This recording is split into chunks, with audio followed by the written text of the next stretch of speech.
আচ্ছা, বই খুলেছো সবাই? হ্যাঁ, তোমাকে আমি ফার্স্টে একটু পি ব্লক এলিমেন্টের গ্রুপ 15টা নিয়ে কথা বলবো। গ্রুপ 15 যে এলিমেন্ট গুলো আছে সেগুলো নিয়ে একটু কথা বলছি আমি। গ্রুপ 15-এ কি কি আছে তোমার? Nitrogen, phosphorus, arsenic, arsenic, antimony, আর তোমার বিসমাথ, এরা আছে তো। এ তোমার গ্রুপ 15-এ আছে nitrogen, phosphorus, arsenic, antimony, bismuth. তো আমি তোমাকে তোমার এখন পি ব্লকটা ক্লাস 12-এ 15, 16, 17, 18 এইগুলো আছে পি ব্লকের মধ্যে। গ্রুপ 15 তো বইতে দেওয়া আছে তো, তাই তো? বইটা খুলেছো? হ্যাঁ স্যার। হ্যাঁ স্যার। হ্যাঁ, শুরুর দিকে যেগুলো আছে পড়ে দিয়েছি, পিরিয়ডিক প্রপার্টি হ্যানা তানা যা যা আছে। আমি তোমাকে এবারে বলছি এই এলিমেন্ট গুলোর কেমিক্যাল রিঅ্যাক্টিভিটি। কেমিক্যাল রিঅ্যাক্টিভিটি মানে আমরা একটু কম্পেয়ার করতে চাইছি অ্যাসিডিক স্ট্রেংথ আর বেসিক স্ট্রেংথ। আচ্ছা, মানে acidic strength basic strength of the oxide. এখানে নাইট্রোজেনের যে অক্সাইড গুলো হয় সেটা হচ্ছে N2O,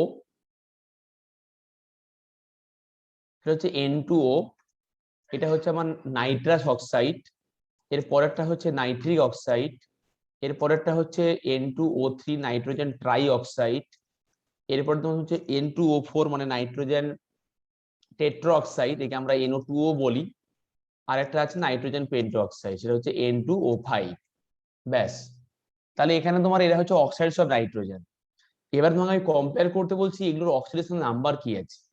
তুমি নিশ্চয়ই বুঝতে পেরে গেছো যে এই যে এখানে যে লিখেছি এগুলো হচ্ছে, এটা হচ্ছে +1 অক্সিডেশন স্টেট, এটা হচ্ছে নাইট্রোজেনের এখানে +2 অক্সিডেশন স্টেট, এখানটা আছে নাইট্রোজেনের +3 অক্সিডেশন স্টেট, এখানটায় হচ্ছে +4 অক্সিডেশন স্টেট, আর এখানে হচ্ছে +5 অক্সিডেশন স্টেট নাইট্রোজেনের। আচ্ছা, এবারে অ্যাসিডিক নেচারে সাজাতে বলছে এগুলোকে। তো তুমি কি করে সাজাবে এইগুলোকে? According to the acidic strength, according to acidic strength. Acidic strength কিভাবে অর্ডারটা হবে এখানে? অ্যাসিডিক স্ট্রেংথের কোনটা বেশি কোনটা কম হবে? তুমি আমাকে বলো দেখি যে অ্যাসিডিক স্ট্রেংথ কিভাবে ভাববো, এই অক্সাইড নাইট্রোজেন গুলোকে অ্যাসিডিক স্ট্রেংথ কিভাবে ভাববো?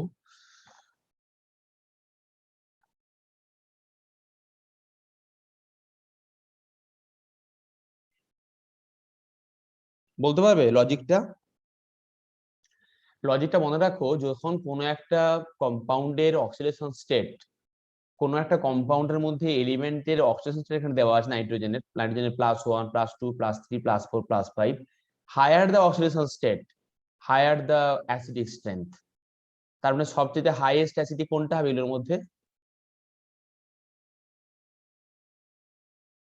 Sir N2O5।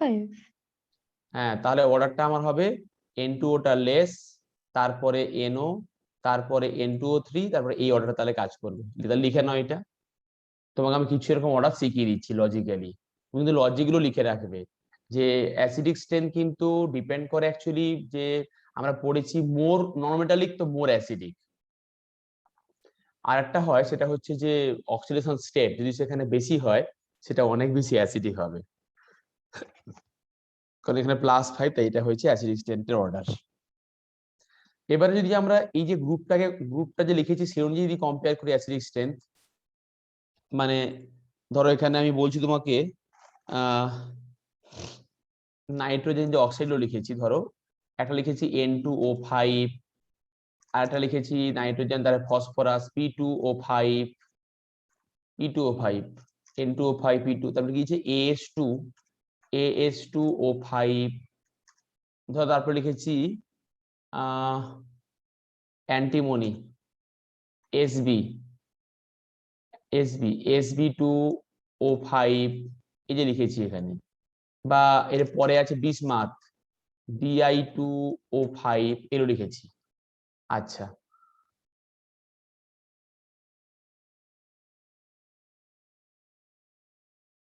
তাহলে এই যে আমি লিখলাম এখানে অক্সাইড গুলো, তো এগুলোকে আমি কি করে অ্যারেঞ্জ করবো অ্যাকর্ডিং টু অ্যাসিডিক স্ট্রেংথ? এখানে তো সবাই মানে +5 অক্সিজেন স্টেটে আছে, সবাই +5, তখন তুমি কিভাবে অ্যারেঞ্জ করবে অ্যাসিডিক স্ট্রেংথ, কার বেশি কার কম হবে? তুমি মনে রাখবে কিন্তু আরেকটা কথা, যে অ্যাসিডিক স্ট্রেংথ অ্যাকচুয়ালি এই অক্সাইড গুলো তো মোর মেটালিক, তো মোর লেস অ্যাসিডিক। মানে যদি সেখানে তুমি জানো যে non metallic oxides are acidic in nature, আর metallic oxides are basic in nature, তাহলে যখন এখানে নাইট্রোজেন ফসফরাস কিন্তু উপর থেকে নিচের দিকে নামছো, তুমি বুঝতেই পেরেছো উপর থেকে নিচে নামলে কিন্তু নন মেটালিক প্রপার্টি ডিক্রিজেস। তারপরে নাইট্রোজেন সবচেয়ে বেশি নন মেটাল নাইট্রোজেন, আর বিসমাথ সবচেয়ে কম নন মেটাল। তাহলে আমাকে তোমরাই বলো, আনসার দাও, এগুলোর মধ্যে কার সবচেয়ে অ্যাসিডিটি বেশি হবে? Sir, N2O5. N2O5, একদমই, কারণ N2টা হচ্ছে নাইট্রোজেনটা হচ্ছে বেশি নন মেটালিক। তাহলে এখানে নাইট্রোজেনটা হচ্ছে তোমার মোর নন মেটালিক। তো মোর নন মেটালিক, তো মোর তোমার হচ্ছে অ্যাসিডিক। তাহলে সবচেয়ে বেশি হবে তোমার এখানে যা যা লিখেছি তার মধ্যে, সেটা হচ্ছে সবচেয়ে হবে N2O5, তারপরে P2O5, তারপরে AS2O5, তারপরে অ্যান্টিমনি পেন্টক্সাইড, তারপরে বিসমাথ B2O5। এটা ক্লিয়ার হলো তো? হ্যাঁ স্যার। খাতায় লেখো এই পয়েন্ট গুলো। রানী লিখছো খাতায়? হ্যাঁ স্যার। এটা কিন্তু শুধু খালি 15 রুপে আমি বলছি না, 15, 16, 17 সবার জন্য এই এই একই লজিক কাজ করবে।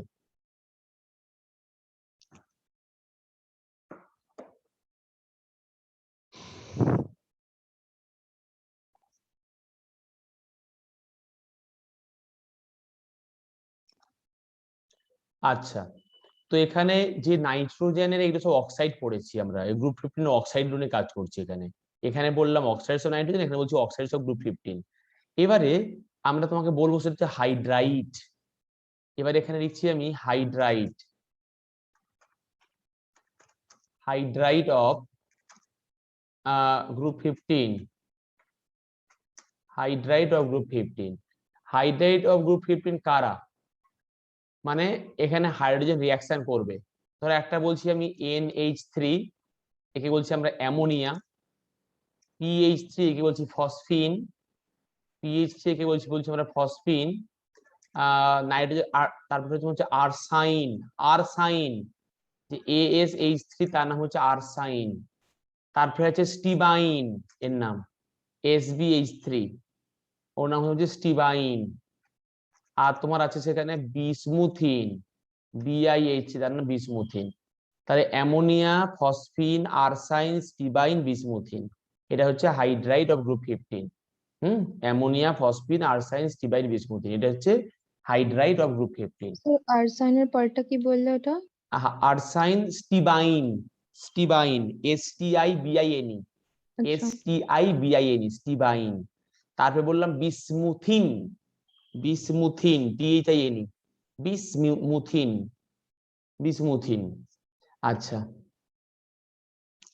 এই যে আমি কম্পাউন্ড লিখেছি, এইগুলোকে অ্যারেঞ্জ করতে বলছি অ্যাকর্ডিং টু দেয়ার, ধরো বললাম যে থার্মাল স্টেবিলিটি কিভাবে হবে, এদের থার্মাল স্টেবিলিটি। দেখো থার্মাল স্টেবিলিটি কেমন করে ব্যাপারটা হয়, ডাউন দা গ্রুপ কিন্তু থার্মাল স্টেবিলিটি মানে কমে গেছে এখানে, সব ক্ষেত্রে কিন্তু কমে না, অক্সাইডের ক্ষেত্রে বেড়ে যায়, আবার উল্টো ব্যাপারটা আমি বোঝাচ্ছি দেখো। আচ্ছা, তুমি এক এক করে শিখি আগে আমরা। এখানে বলেছে অ্যামোনিয়া, ফসফিন, আরসাইন, স্টিবাইন, বিসমুথিন, এগুলো লিখেছি। তো এবারে যখন তুমি ডাউন দিকে নামছো, এখানে কিন্তু জানো যে অ্যাটমিক সাইজটা বেশি বেড়ে যায়। যখন তুমি একটা এখানে মানে এই ওপর থেকে যখন নিচে তুমি নামছো এইভাবে, যখন এখানে নামছো এইভাবে, তাহলে তোমার এখানটা কি হয়, এই জায়গাটায় তোমার ডাউন দা গ্রুপ বেরোলে তোমার তখন অ্যাটমিক সাইজটা বেড়ে যায়, মানে পড়েছি আগের চ্যাপ্টারেই পড়েছি, আগের টপিকেই পড়েছি। এবারে দেখো, তাহলে যখন নিচে নামছো বন্ডটা অনেক বেশি লম্বা হচ্ছে, এন এর সঙ্গে এইচ এর অনেক লম্বা বন্ড হচ্ছে। এন এর সঙ্গে এইচ এর যা বন্ডটা যতটা লম্বা, বিআই এর সঙ্গে এইচ এর বন্ডটা তার থেকে আরো বেশি লম্বা, সাইজটা তো বড় বিসমাথের।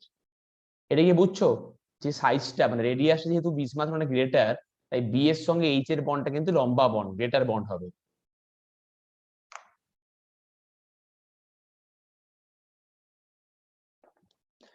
তাই এখানে এই যে কম্পাউন্ড লিখেছি, এই কম্পাউন্ড গুলোর থার্মাল স্টেবিলিটি থার্মাল স্টেবিলিটি মানে কি গো? থার্মাল স্টেবিলিটি মানে হচ্ছে যে তুমি হিট দিলে সেটা কতক্ষণ আর বেঁচে থাকতে পারবে তোমার হিটকে ওভারকাম করে। ঠিক আছে, হিট দিলেও কোনটা বেশি স্টেবল, কার কার কি কতটা হিট রেজিস্ট করতে পারে তার উপর বেস করে বলছি থার্মাল স্টেবিলিটি। তো এখানে সবচেয়ে অ্যামোনিয়া বেশি স্ট্রং হবে থার্মাল স্টেবিলিটি, তারপরে হচ্ছে ফসফিন, তারপরে আরসাইন, তারপরে স্টিবাইন, তারপরে বিসমুথিন। এটা হচ্ছে থার্মাল স্টেবিলিটির অর্ডার। কেন এরকম অর্ডারটা কেন হলো? এখনই বলেছি সাইজের জন্য হচ্ছে এখানে। হুম,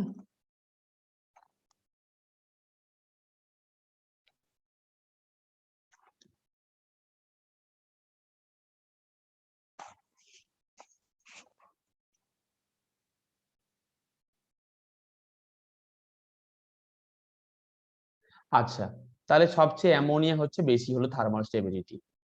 আমরা এই হাইড্রাইড অফ এই যে লিখেছি আমরা হাইড্রাইড অফ গ্রুপ 15, আমি এগুলো নিয়ে আরো কিছু কথা বলছি তোমাকে।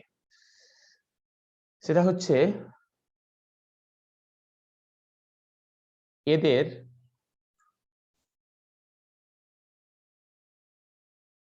কি উপমা বুঝছো? আর হ্যাঁ স্যার। ওই কি বললো নীলাঞ্জন স্যারকে ফোন করলো তোমরা?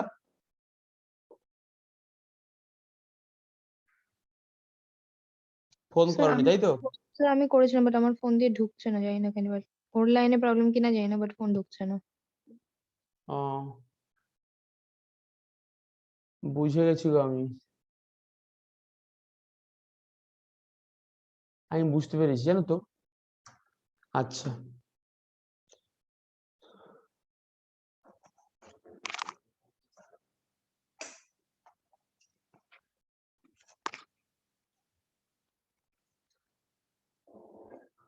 নেক্সট হচ্ছে এই অক্সাইড গুলো রিডিউসিং নেচার। হ্যাঁ, কোথায় লিখছি? Reducing nature. এই হাইড্রাইড অফ গ্রুপ 15 এ রিডিউসিং নেচার। তো আমরা কি করে অ্যারেঞ্জ করবো রিডিউসিং নেচারটাকে এই গ্রুপ 15 এর? রিডিউসিং মানে কি দেখো, যে লোককে রিডিউস করবে, নিজে হবে অক্সিডাইজড। লোককে যা করে সে তাই হয়। যদি লোককে কেউ মারে তাহলে সে লোকটা হচ্ছে মারকুটে, যদি লোকটা নিজেকে মারে তাহলে সে লোকটা কিন্তু খুব ভালো। বুঝেছো? লোকটা লোককে কি করলো তার উপর ডিপেন্ড করে একটা বিচার করবো। যদি লোকটা লোকের সঙ্গে খুব বাজে ব্যবহার করে লোকটা খুব বদমাস। যখন কোনো একটা কম্পাউন্ড নিজেই অক্সিডাইজড হয় আর অন্য কোনো সাবস্টেন্সকে করে রিডিউস, তখন তাকে রিডিউসিং বলি আমরা। তার মানে রিডিউসিং, লোককে রিডিউসিং করে মানে কি, একটা compound how easily producing the H+, তো তাকেই বলছি রিডিউসিং নেচার। তাহলে কি আমি এখানে বলতে পারি যে reducing nature oblique acidic strength,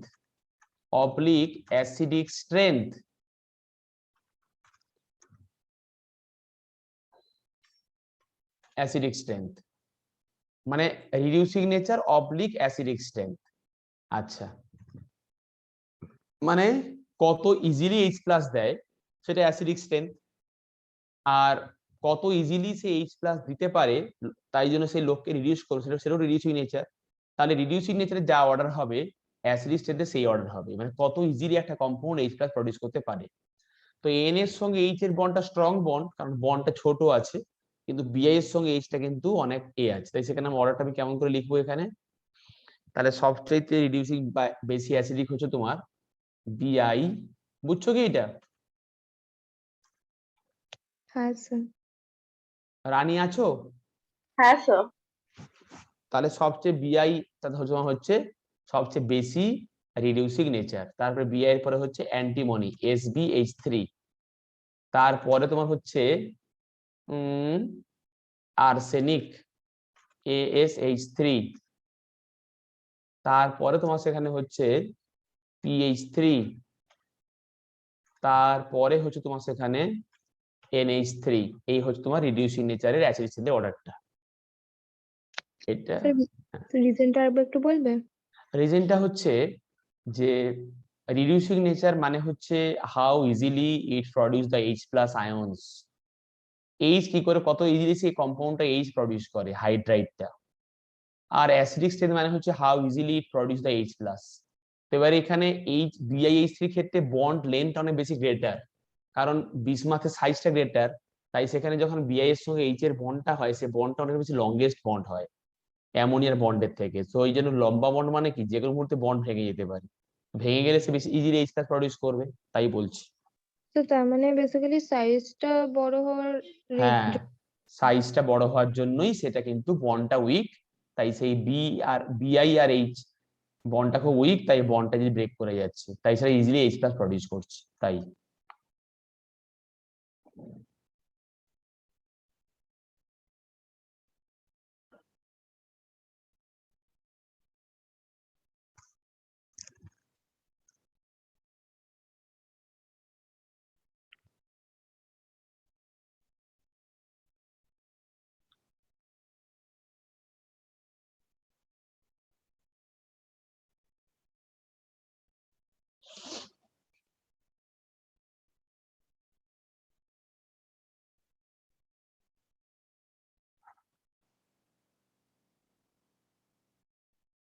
ঠিক আছে, এটা মুছে দেবো পুরোটা।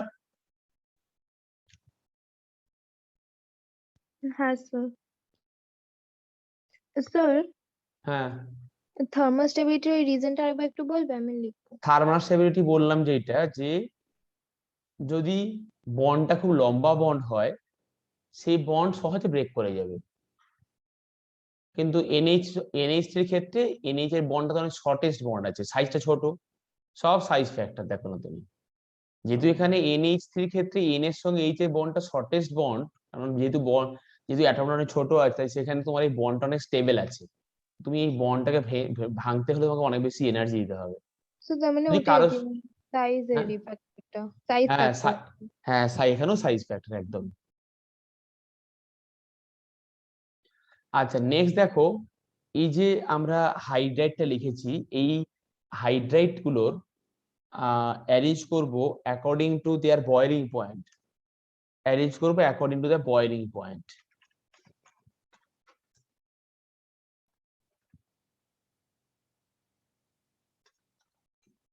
According to the boiling point.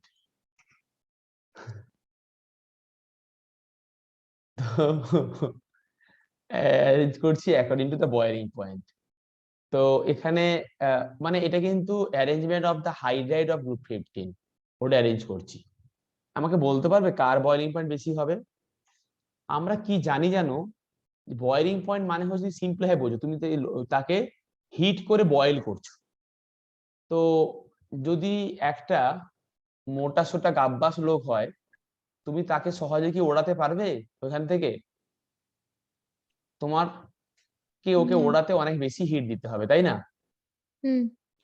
আমার বয়লিং পয়েন্ট মানে কি বলো, বয়লিং পয়েন্ট মানে হচ্ছে আমি সেখানে হিট করে বয়েল করছি, সে হিট করলে বয়েল করলে সেটা ইভাপোরেট করে চলে যাচ্ছে। তো সেখানে যে আমার খুব বেশি বেশি মোলার মাস হয়, তার তো বয়লিং পয়েন্ট বেশি হবে। তাহলে এই যে nitrogen, phosphorus, arsenic, antimony, bismuth, এর মধ্যে বিসমাথের কিন্তু অনেক বেশি মোলার মাস, অ্যাটমিক মাস এখানে বলতে পারি। তাহলে বিসমাথের অনেক বেশি অ্যাটমিক মাস, তাহলে BiH3 কিন্তু অনেক বেশি মোলার মাস। তাহলে তাহলে BiH3 কে তোমাকে ওখান থেকে উড়িয়ে দিতে তোমার জীবন শেষ হয়ে যাবে, এত বেশি হিট লাগবে, কারণ ও তো একদম গাব্বাসে বসে আছে এখানে, এত মোটা সোটা একজন লোক, বুঝেছো? তাই ওর কিন্তু সবচেয়ে বয়লিং পয়েন্ট বেশি হবে বিসমাথের। তাহলে আমার অর্ডারটা এরকমই হওয়া উচিত। আমি এখানে অর্ডারটা লিখে মুছবো, হ্যাঁ, তোমাকে আমি আগে এটা লিখে বোঝাবো, এটা কিন্তু ঠিক লিখছি না আমি, পরে তোমাকে আমি এক্সপ্লেন করবো কেন এটা হবে না আবার। আচ্ছা, হাইড্রাইড অফ গ্রুপ 15 শেখাচ্ছি এখানে, সেটা হচ্ছে তোমার এই যে হাইড্রাইডের গ্রুপটা যেটা আছে,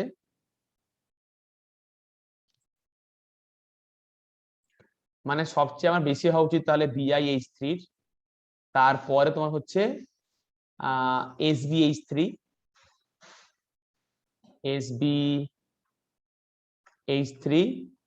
তারপরে তোমার হওয়া উচিত AsH3, তারপরে তোমার হওয়া উচিত PH3, তারপরে সেখানে হওয়া উচিত NH3। এটা হওয়া উচিত, এরকম করে অর্ডারটা হওয়া উচিত। আচ্ছা,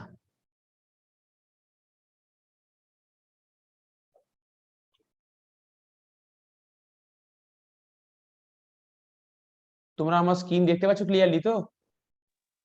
হ্যাঁ স্যার। স্যার এই বয়লিং পয়েন্টটা আরেকবার বোঝাবে? হ্যাঁ বোঝাচ্ছি তো। বয়লিং পয়েন্টটা হচ্ছে যে যার হচ্ছে মোলার মাস বেশি তার বয়লিং পয়েন্ট বেশি হবে। এখানে বলো আমাকে এগুলোর মধ্যে মোলার মোলার মাস কার বেশি, BiH3 না KNH3?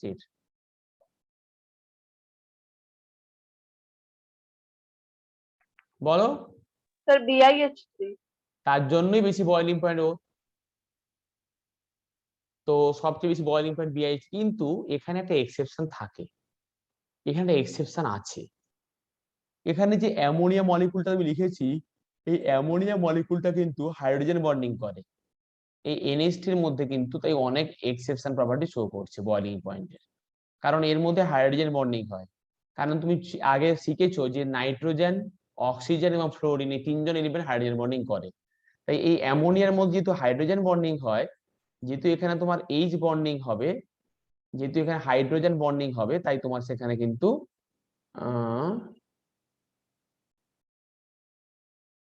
এখানে লিখে দিচ্ছি ভালো করে।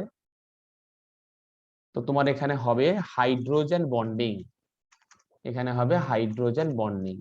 হাইড্রোজেন বন্ডিং এর জন্য কি হয়, এখানে অনেকগুলো অ্যামোনিয়া পর লেগে থাকে, অনেকগুলো অ্যামোনিয়া পর লেগে থাকে। তাই সেখানে কিন্তু এই অ্যামোনিয়ার মোলার মাসটা অনেক বেড়ে যায়। নরমালি আমার সেখানে মলিকুলার মাসটা অ্যামোনিয়া কত, মলিকুলার মাস এই অ্যামোনিয়া তোমার হচ্ছে 14 + 3 17, তাই তো? 17। কিন্তু এখানে এই 17টা অনেক বেড়ে যায়, মানে 17 × n হয়ে যায়, সেখানে অনেক বেড়ে যায় হাইড্রোজেন বন্ডিং এর জন্য। তাই জন্যই আমার এই অর্ডারটা একটু চেঞ্জ হয়। এই একদম BiH থেকে ওভারটেক করতে পারবে না, কিন্তু এই যে অ্যামোনিয়াটা আছে এই অ্যামোনিয়াটা একদম শেষে না হয়ে এটা এই জায়গাটায় এসে ঢুকবে, এই জায়গাটায়। মানে সবচেয়ে আগে BiH3, তারপরে NH3, তারপরে SBH3, ASH3, PH3, মানে এতগুলোকে ওভারটেক করে চলে এলো হাইড্রোজেন বন্ডিং এর জন্য। বুঝেছো কিছু? হ্যাঁ স্যার।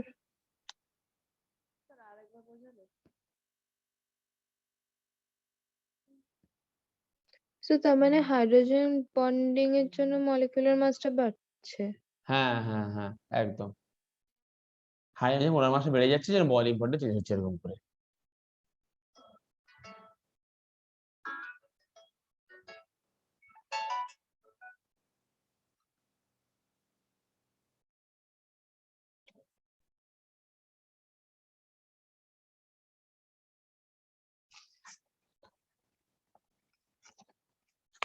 আচ্ছা, এবারে তোমাকে আমি একটু ওই এই যে অ্যামোনিয়া, ফসফিন, আর্সাইন, স্টিবাইন, বিসমুথিন এগুলোর বন্ড অ্যাঙ্গেল নিয়ে কথা বলবো। এদের প্রত্যেকের ক্ষেত্রে সবার একই স্ট্রাকচার হওয়া উচিত। দেখো অ্যামোনিয়া তুমি পড়েছো আগের দিন ফর্মুলা বসিয়ে, যে এখানে হাইব্রিডেশন হচ্ছে sp3 এবং এখানে একটা লোন পেয়ার আছে। আমার এরকম করে জিওমেট্রি হয়েছিল, তাই তো?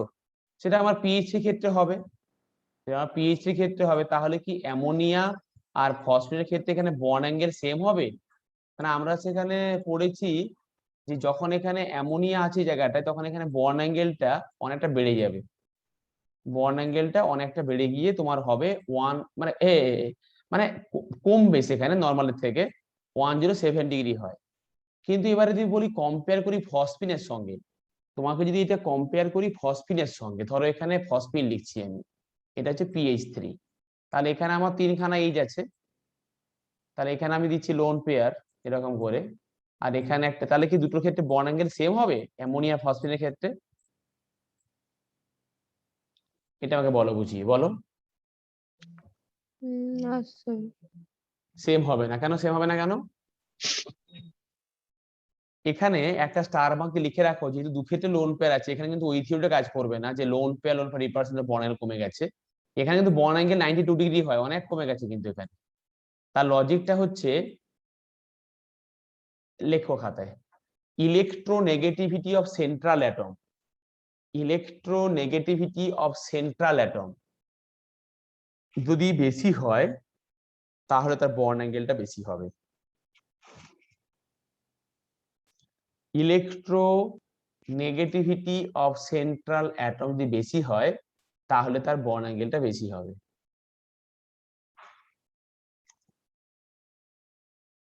ইলেকট্রোনেগেটিভিটি অফ বন্ড, ইলেকট্রোনেগেটিভিটি কার বেশি? নাইট্রোজেনের বেশি। তাহলে কেন বন্ড বাড়ছে কেন তাহলে এখানে? দেখো যদি এখানে বেশি ইলেকট্রোনেগেটিভ হয় সেন্ট্রাল অ্যাটমটা, তাহলে এই নাইট্রোজেন আর এইচ এর সঙ্গে যে কোভ্যালেন্ট বন্ড গুলো আছে এগুলোকে বেশি করে অ্যাট্রাক্ট করছে নিজের দিকে। তাহলে সব এখানে এই নাইট্রোজেন সব টানছে, এনএইচ এর বন্ডকে সব নিজের দিকে টানছে এরকম করে, তাই এখানে অনেক বেশি রিপালশন হবে। তাই রিপালশনটা বেশি হওয়ার জন্য তোমার কিন্তু এখানে বন্ড অ্যাঙ্গেলটা অনেক বেশি বাড়বে। তাই এখানে বন্ড অ্যাঙ্গেলটা অনেক বেশি বাড়বে। আর এখানে যে আমি লিখেছি ফসফিন, এখানে কিন্তু ফসফরাস অত বেশি ইলেকট্রোনেগেটিভ নয়, তার জন্য এখানে কিন্তু ফসফরাস সব টানতে বেশি করে পাচ্ছে না, এরা এরকম দূরে দূরেই আছে বন্ড ইলেকট্রন গুলো, তাই এখানে রিপালশন বেশি কাজ করছে, তাই বন্ড অনেক বেশি কমে গেছে। তাই বন্ড অ্যাঙ্গেল অনেক বেশি কমে গেছে লোন পেয়ারের ঠেলায়। লোন পেয়ার ঠেলছে, সে আর কি করবে, তার জীবন অস্থির একদম।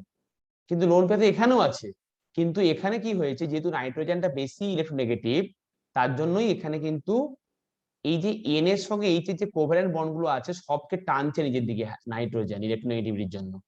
তাহলে electron density due to electronegative খাতা লেখো তাহলে। যেহেতু এখানে নাইট্রোজেনটা হচ্ছে more electronegative, that's why nitrogen attract the electron pairs towards itself and electron density over nitrogen atom increases. So then the electron density on the nitrogen atom increases.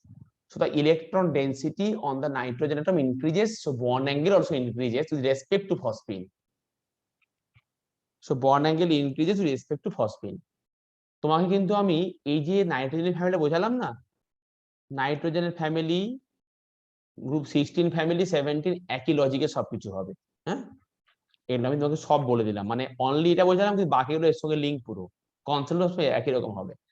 ঠিক একই concept তোমাকে বলি অক্সিজেন, যেটা আগে পরের চ্যাপ্টারে আছে।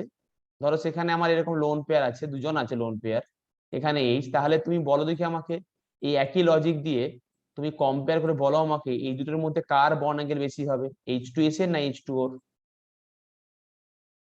Sir H2O। H2O কেন বেশি হবে H2O?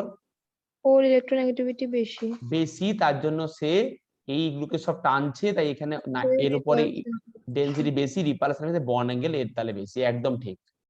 আচ্ছা রানী বুঝতে পেরেছো? হ্যাঁ স্যার। আচ্ছা ঠিক আছে, বাকি তোমাকে আমি সব স্ট্রাকচার শিখিয়ে দিয়েছি, কোনো অসুবিধা নেই। নেক্সট তুমি এখানে কিছু রিয়াকশন বইতে পড়বে, সেটা আমাকে বোঝানো নেই, বইতে রিয়াকশন গুলো পড়ে মার্ক করো, আমি বলছি বই থেকে।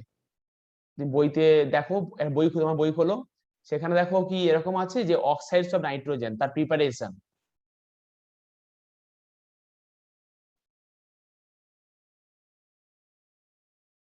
কি কি গুলো বাদ দিয়েছে সেটা দেখে নি তাহলে একবার না হলে।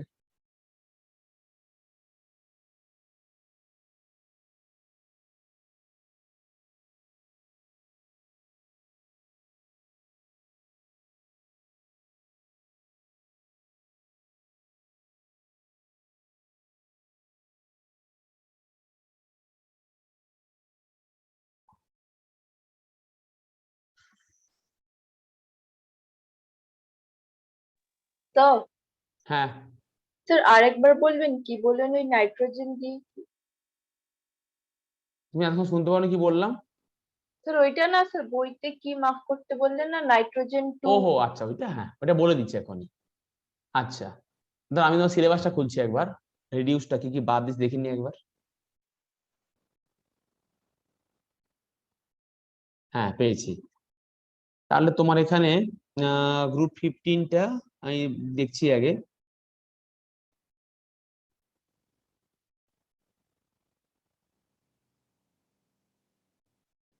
ইয়েলো মার্ক করা হলো বাদ।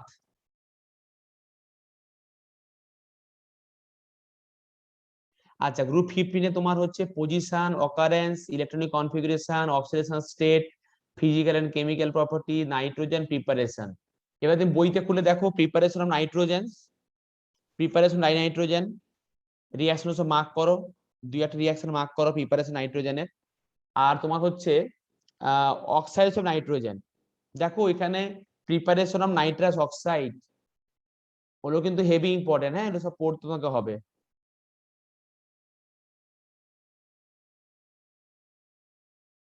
নাইট্রোজেনটা কিন্তু পুরোটা আছে, ফসফিনটা বাদ দিয়েছে।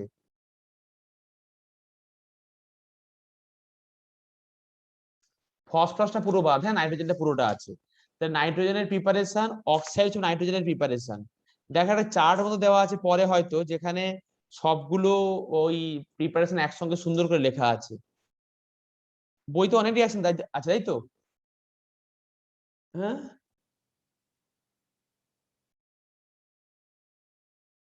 অ্যামোনিয়া নাইট্রিক অ্যাসিড তোমাকে পড়তে হবে এগুলো। দেখো preparation nitrogen, preparation of different oxide, preparation of ammonia, preparation nitric acid, পরপর দেখো দেওয়া আছে। তুমি সব রিয়াকশন পড়বে না, তোমার মতো করে তুমি পড়বে রিয়াকশন গুলো, তারপরে তুমি কোশ্চেন করতে তো আস্তে আস্তে সব হয়ে যাবে। বইয়ে বইয়ে খুঁজে পেয়েছো? স্যার ওই তোমার অ্যানোমালাস বিহেভিয়ার অফ নাইট্রোজেন থেকে আর কি সবই পড়তে হবে? অ্যানোমালাস বিহেভিয়ার অফ নাইট্রোজেন, আচ্ছা হ্যাঁ ওইটা তো একটু পড়ে নিলে। তারপরে দেখো তো আছে প্রিপারেশন অফ নাইট্রোজেন, পাচ্ছ কোথাও লেখা আছে? তারপর আছে ডাইনাইট্রোজেন, সেখানে আছে প্রিপারেশন অফ ডাইনাইট্রোজেন। হ্যাঁ ওইটা তো নাইট্রোজেন, হ্যাঁ ওটাই ডাইনাইট্রোজেন, হ্যাঁ ওই প্রিপারেশনটা মার্ক করো, ওইটা মার্ক করো বইতে। হুম। আচ্ছা তারপরে দেখো, হেডিং আছে অক্সাইডস অফ নাইট্রোজেন, পেয়েছো? হ্যাঁ। তো তারপরে দেখো আছে পেয়েছো? তারপরে যে ফিজিক্যাল প্রপার্টি, কেমিক্যাল প্রপার্টি, হ্যাঁ অক্সাইডস পেয়েছি। হ্যাঁ অক্সাইডস অফ নাইট্রোজেন। ওই ফিজিক্যাল প্রপার্টি কিচ্ছু পড়বে না, হ্যাঁ। তো কেমিক্যাল প্রপার্টি কি পড়বো? কেমিক্যাল প্রপার্টি নাইট্রোজেনের দুই একটা রিঅ্যাকশন পড়ে নেবে। ওই নাইট্রোজেন রিঅ্যাক্টস উইথ ওই যে আছে না ওই মেটালস, দেখো হুম ম্যাগনেসিয়াম মেটাল, ক্যালসিয়াম মেটাল, ওগুলো দেখে নেবে একটু। হুম এরপরে মার্ক করো, সেটা হচ্ছে অক্সাইডস অফ নাইট্রোজেন। সেখানে দেখো preparation of nitrous oxide N2O, only প্রিপারেশনের রিঅ্যাকশনটা মার্ক করো, পেয়েছো? যেখানে লেখা আছে অ্যামোনিয়াম নাইট্রেটকে হিট করলে হয়। রানী মার্ক করছো বইতে? হ্যাঁ স্যার। হ্যাঁ যেখানে দেখো লেখা আছে heating of the ammonium nitrate, পেয়েছো কি? হ্যাঁ স্যার পেয়েছি। আচ্ছা এবারে আছে physical property of nitrous oxide, পড়তে হবে না। কেমিক্যাল প্রপার্টি চলে যাও, কেমিক্যাল প্রপার্টি যে দেওয়া আছে ওগুলো কিচ্ছু পড়তে লাগবে না, শুধু খালি প্রিপারেশনটাই মার্ক করো। আচ্ছা তুমি তারপরে স্ট্রাকচারটা মার্ক করো, যে কেমন করে স্ট্রাকচারটা হয় নাইট্রাস অক্সাইডের।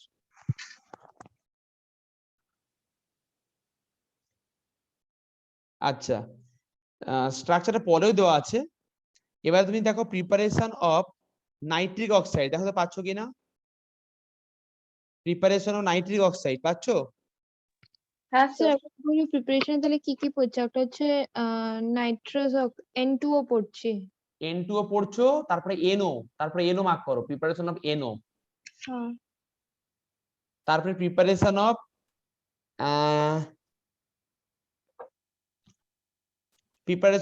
NO2, হুম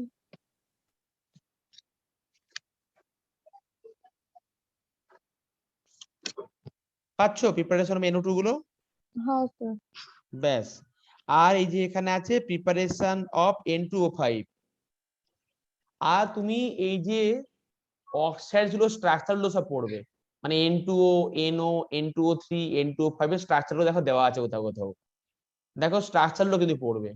এদের প্রিপারেশন আর স্ট্রাকচার, কেমিক্যাল এসে বিশেষ কিছু পড়তে হবে না। এদের তোমাকে আমি সিলেবাস দেখে বলছি যে তুমি এখানে প্রিপারেশন আর স্ট্রাকচার গুলো পড়বে, কেমন করে দেখতে হয় স্ট্রাকচারটা, ওইটুকুই পড়বে।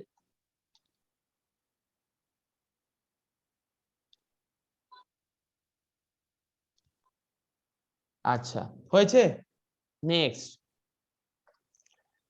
অক্সাইড নাইট্রোজেনের পরে তুমি চলে যাও অ্যামোনিয়া, চলে যাও অ্যামোনিয়া একদম ডিরেক্ট। অ্যামোনিয়ার প্রিপারেশন হেভি ইম্পর্টেন্ট, অ্যামোনিয়া ভালো করে মার্ক করো প্রিপারেশনটা। অ্যামোনিয়ার প্রিপারেশন দেখো, অ্যামোনিয়ার বেশি অনেকগুলো দেওয়া আছে।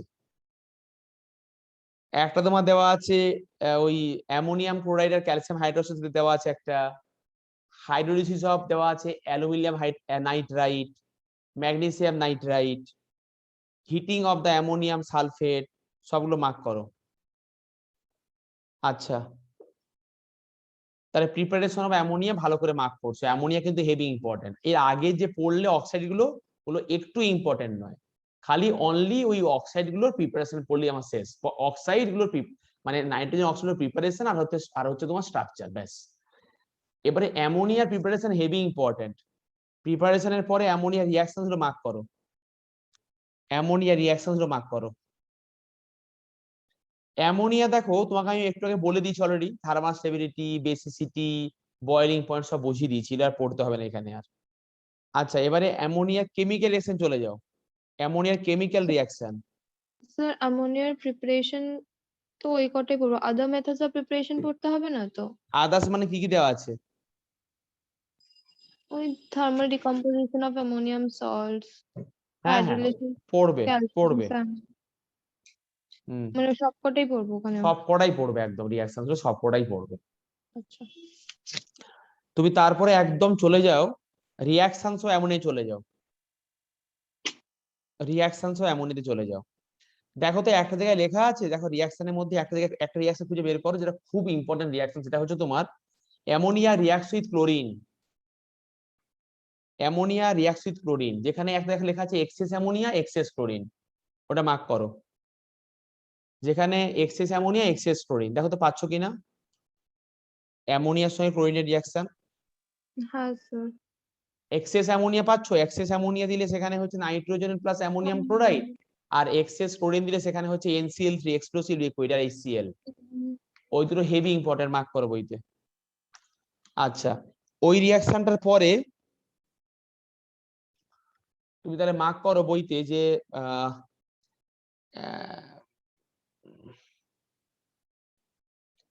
Ammonia reacts with Nessler's reagent. দেখো একটা লেখা আছে ammonia reacts with Nessler's reagent. Nessler's reagent, what is Nessler's reagent? এটা হচ্ছে বেসিক K2HgI4, এটা হচ্ছে বেসিক K2HgI4। দেখো আছে লেখা নেসলাস রিএজেন্ট, ওটা মার্ক করো বইতে। নেসলাস রিএজেন্ট রিঅ্যাকশনটা মার্ক করো।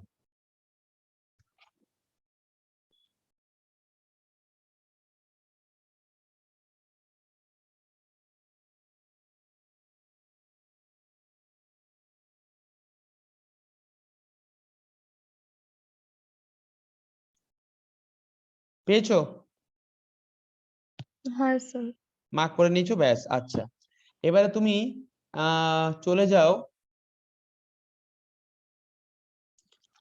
আর কিছু পড়তে হবে না এখানে। স্ট্রাকচার তুমি অলরেডি স্ট্রাকচার জেনে গেছো আগে। স্ট্রাকচার দেখো দেওয়া আছে, একটা অ্যামোনিয়া স্ট্রাকচার, বন্ড অ্যাঙ্গেল সব দেখা আছে, এগুলো যাবে। তোমাকে আমি খুব ইম্পর্টেন্ট বলছি, পরবর্তীকালে কোশ্চেন করতে করতে আমরা নতুন কিছু রিঅ্যাকশন শিখতেই পারি আমাকে, কিন্তু আমাকে এটা পড়তে হবে যেটা বলছি তোমাকে। এবারে চলো নাইট্রিক অ্যাসিড, চলো নাইট্রিক অ্যাসিড। এবারে নাইট্রিক অ্যাসিডের মার্ক করো, নাইট্রিক অ্যাসিডের প্রিপারেশনে মার্ক করো। নাইট্রিক অ্যাসিডের preparation, preparation and properties nitric acid. হ্যাঁ, নাইট্রিক অ্যাসিডের প্রিপারেশনটা পেয়েছো খুঁজে, অসল্ট প্রসেস। তুমি ওই গল্পগুলো পড়তে হবে না, খালি গল্পগুলোর মধ্যে রিঅ্যাকশনগুলো পড়বে। স্যার ওই NaNO3H2SO4 ওইটাই তো? প্রিপারেশন, হ্যাঁ নাইট্রিক অ্যাসিডের। প্রিপারেশন একটা সেই অসল প্রসেস দেওয়া নেই? স্যার আমি লেখা কিছু পাচ্ছি না, মানে একটা আছে এ হচ্ছে ল্যাবরেটরি প্রিপারেশন আছে। হ্যাঁ পেয়েছি, ম্যানুফ্যাকচারটা হবে বেসিক্যালি। হ্যাঁ হ্যাঁ হ্যাঁ, স্যার ল্যাবরেটরিটা মার্ক করো, ল্যাবরেটরি হ্যাঁ প্রিপারেশনটা মার্ক করো, আর ম্যানুফ্যাকচারিং অসল প্রসেসটা মার্ক করো, দুটোই মার্ক করো। শুধু রিঅ্যাকশন পড়বে, গল্প পড়বে না। আচ্ছা, এবারে কেমিক্যাল প্রপার্টি চলে যাও। নাইট্রিক অ্যাসিড কেমিক্যাল প্রপার্টি, দেখো সবগুলো ক্ষেত্রে একই রকম রিঅ্যাকশন হয়েছে, কিন্তু দেখো নাইট্রিক অ্যাসিডের সঙ্গে সালফারের রিঅ্যাকশন, কার্বনের রিঅ্যাকশন, ফসফরাসের রিঅ্যাকশন, আয়োডিনের রিঅ্যাকশন। দেখো পরপর পাচ্ছো, সালফার, কার্বন, নাইট্রোজেন, আয়োডিন পাচ্ছো পরপর রিঅ্যাকশন নাইট্রিক অ্যাসিড। তুমি অনলি মেন রিঅ্যাকশনটা পড়বে, ওই যে ওরা যে ভাগ ভাগ করে দরকার নেই, খালি মেন রিঅ্যাকশনটা পড়বে তাহলেই হবে। হ্যাঁ স্যার। আচ্ছা, আয়োডিন প্লাস নাইট্রিক অ্যাসিড কিন্তু হেভি ইম্পর্টেন্ট রিঅ্যাকশন, হ্যাঁ ভালো করে স্টার মার্ক দিয়ে মার্ক করে দেয় পেন্সিল দিয়ে। তারপর তুমি মার্ক করো একদম নাইট্রিক অ্যাসিডের সঙ্গে রিঅ্যাকশন হচ্ছে sulphur H2S, hydrogen sulphide plus nitric acid. দেখো পরপর পেয়ে যাবে, একটু একটু জাস্ট পরে দেখো। reactions of nitric acid with H2A মানে হাইড্রোজেন সালফাইড।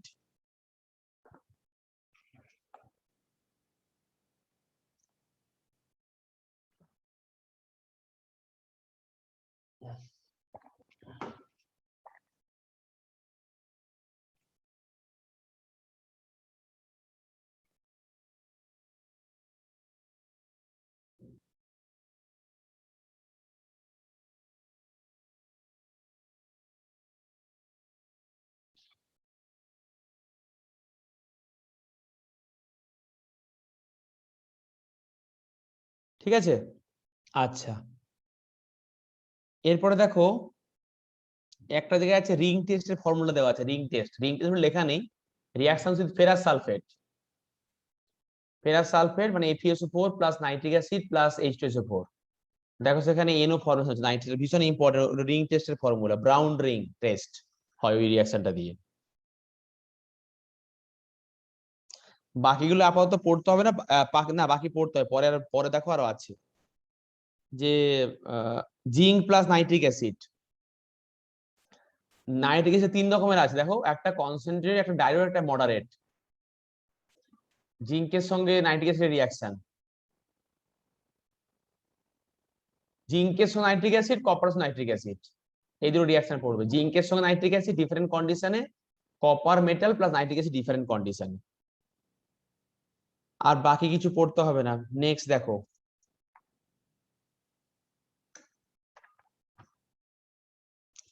নাইট্রিক অ্যাসিডের স্ট্রাকচার।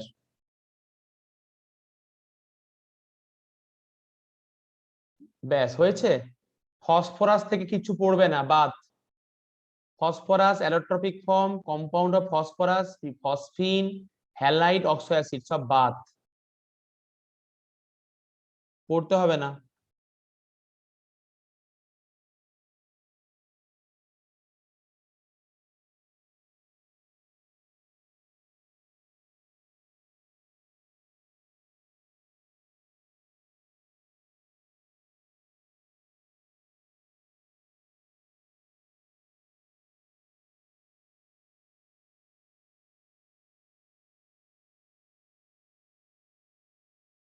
কিরকম বদমাস দেখো এই সিলেবাস আইএসসির লোকগুলো। এখানে ফসফরাসের আগে আবার লিখেছে পিপারস নাইট্রোজেন আছে, আর পরে লিখেছে যে অক্সাইড নাইট্রোজেন বাদ। আমি ব্যাপারটা বুঝছি না, তোমরা কি বুঝতে পারছো কিছু এই বদমাস লোকগুলোকে?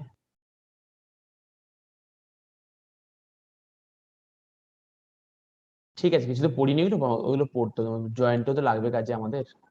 আচ্ছা তাহলে ফসফরাস আপাতত পড়তে হবে না এখন।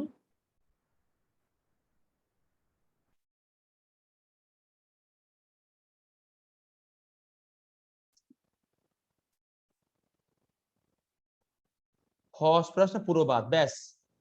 তাহলে দেখো তো গ্রুপ 15 তাহলে কমপ্লিট। হ্যাঁ এইটুকু পড়ে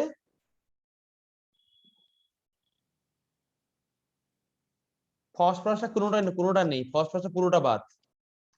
তাও আমাদের আগের দিন ফর্মুলা শিখিয়ে দিয়েছি, ওই মেটা পাইরো কি করে করতে হয়, ওটা তোমার যেইতে কাজে লাগবে। তো এবারে গ্রুপ 16 এ চলো, গ্রুপ 16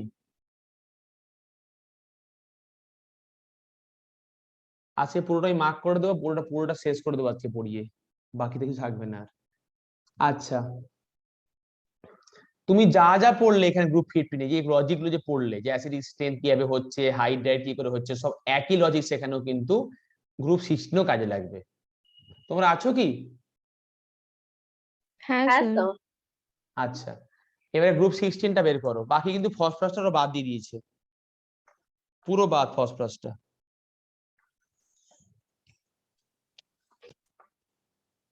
গ্রুপ 16 খুলেছো? হ্যাঁ স্যার। হ্যাঁ স্যার। তাহলে গ্রুপ 16 তুমি একই লজিকে সবকিছু পড়বে, যা যা তুমি শিখলে এখানে লজিক গুলো। তারপর তোমাকে পড়িয়ে দিচ্ছি কি করে লেফট থেকে রাইটে কি চেঞ্জেস হয়, হ্যানা হয় তেনা হয়, শুধু পড়লে। ওই অ্যাটমিক সাইজ হ্যানা তেনা যা চেঞ্জেস হয় সব পড়লে। আচ্ছা এখানে তোমার কি আছে সিলেবাসে? গ্রুপ 16 আছে অক্সিজেনটা বাদ দেখতে পাচ্ছি, oxygen, method of preparation, properties, both, ওজনটা শুধু খালি আছে, ওজনটা আছে। আচ্ছা এবার গ্রুপ 16 এ ফার্স্টে ওজন বের করো, অক্সিজেন নয়।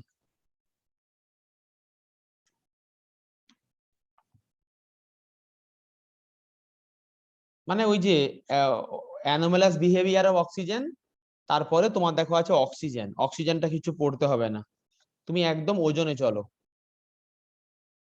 O3 তে চলো। O3 যেতে পেরেছো? হ্যাঁ স্যার। হ্যাঁ, তাহলে অক্সিজেনের কিন্তু অ্যানোমালাস বিহেভিয়ার অবধি পড়লে, প্রিপারেশন পড়লে না, প্রিপারেশনটা থেকে প্রিপারেশন এসে সব বাদ। আর তারপরে তোমার হচ্ছে পড়ছো ওজনটা পড়ছো, ওজনটা পড়ছো, ওজনের মেথড অফ প্রিপারেশনটাই পড়ছো। তাহলে ওজনের প্রিপারেশন দেখো, সেখানে দেখো লেখা আছে সাইলেন্ট ডিসচার্জ অফ অক্সিজেন। দেখো ল্যাবরেটরি প্রিপারেশন লেখা আছে সাইলেন্ট ডিসচার্জ, ওটা পড়বে। আচ্ছা তারপরে ওজনের রিয়াকশনে আসো, হেভি ইম্পর্টেন্ট কিন্তু রিয়াকশনটা, যেখানে লেখা আছে ওজন প্লাস এইচএফ।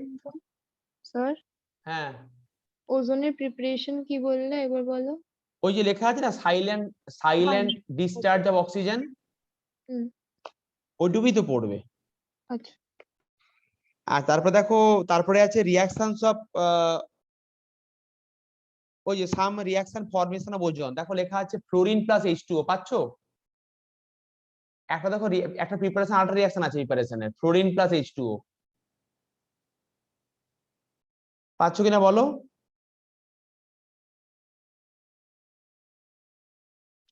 প্রিপারেশন অফ ওজন, একবার বলো রিঅ্যাকশনটা। প্রিপারেশন, আমি এলো মুছে দিই। প্রিপারেশন অফ ওজন যেখানে লেখা আছে তোমার এই রিয়াকশনটা, যে ফ্লোরিন প্লাস ওয়াটার, পাচ্ছ না? পাচ্ছি না।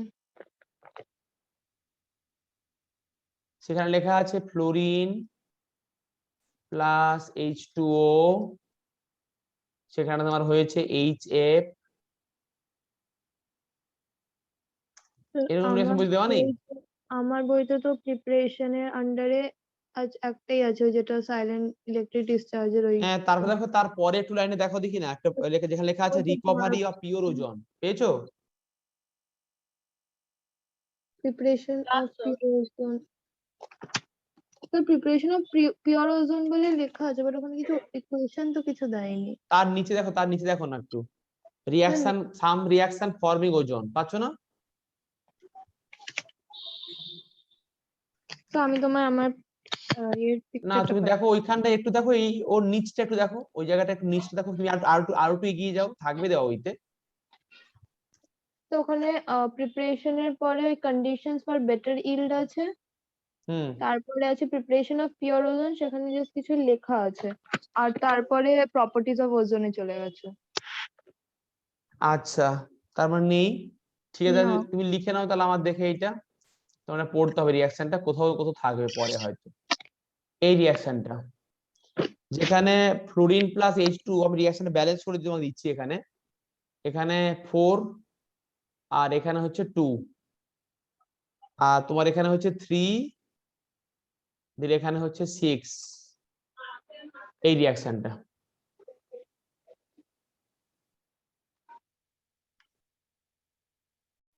তাহলে ওজনের প্রিপারেশনটা হলো পড়া। তোমার এখানে আমি কিন্তু সিলেবাসটা দেখে দেখে বলছি, হ্যাঁ মার্ক, মানে সিলেবাসটা কিন্তু ইয়েলো গুলো সব মার্ক বাদ দেওয়া, সেটা দেখে দেখেই বলছি। মেথড অফ প্রিপারেশন অফ ওজনটা হলো, এবারে মেথড ওজন দেওয়া আছে, আচ্ছা ঠিক আছে, প্রিপারেশনটা হলো।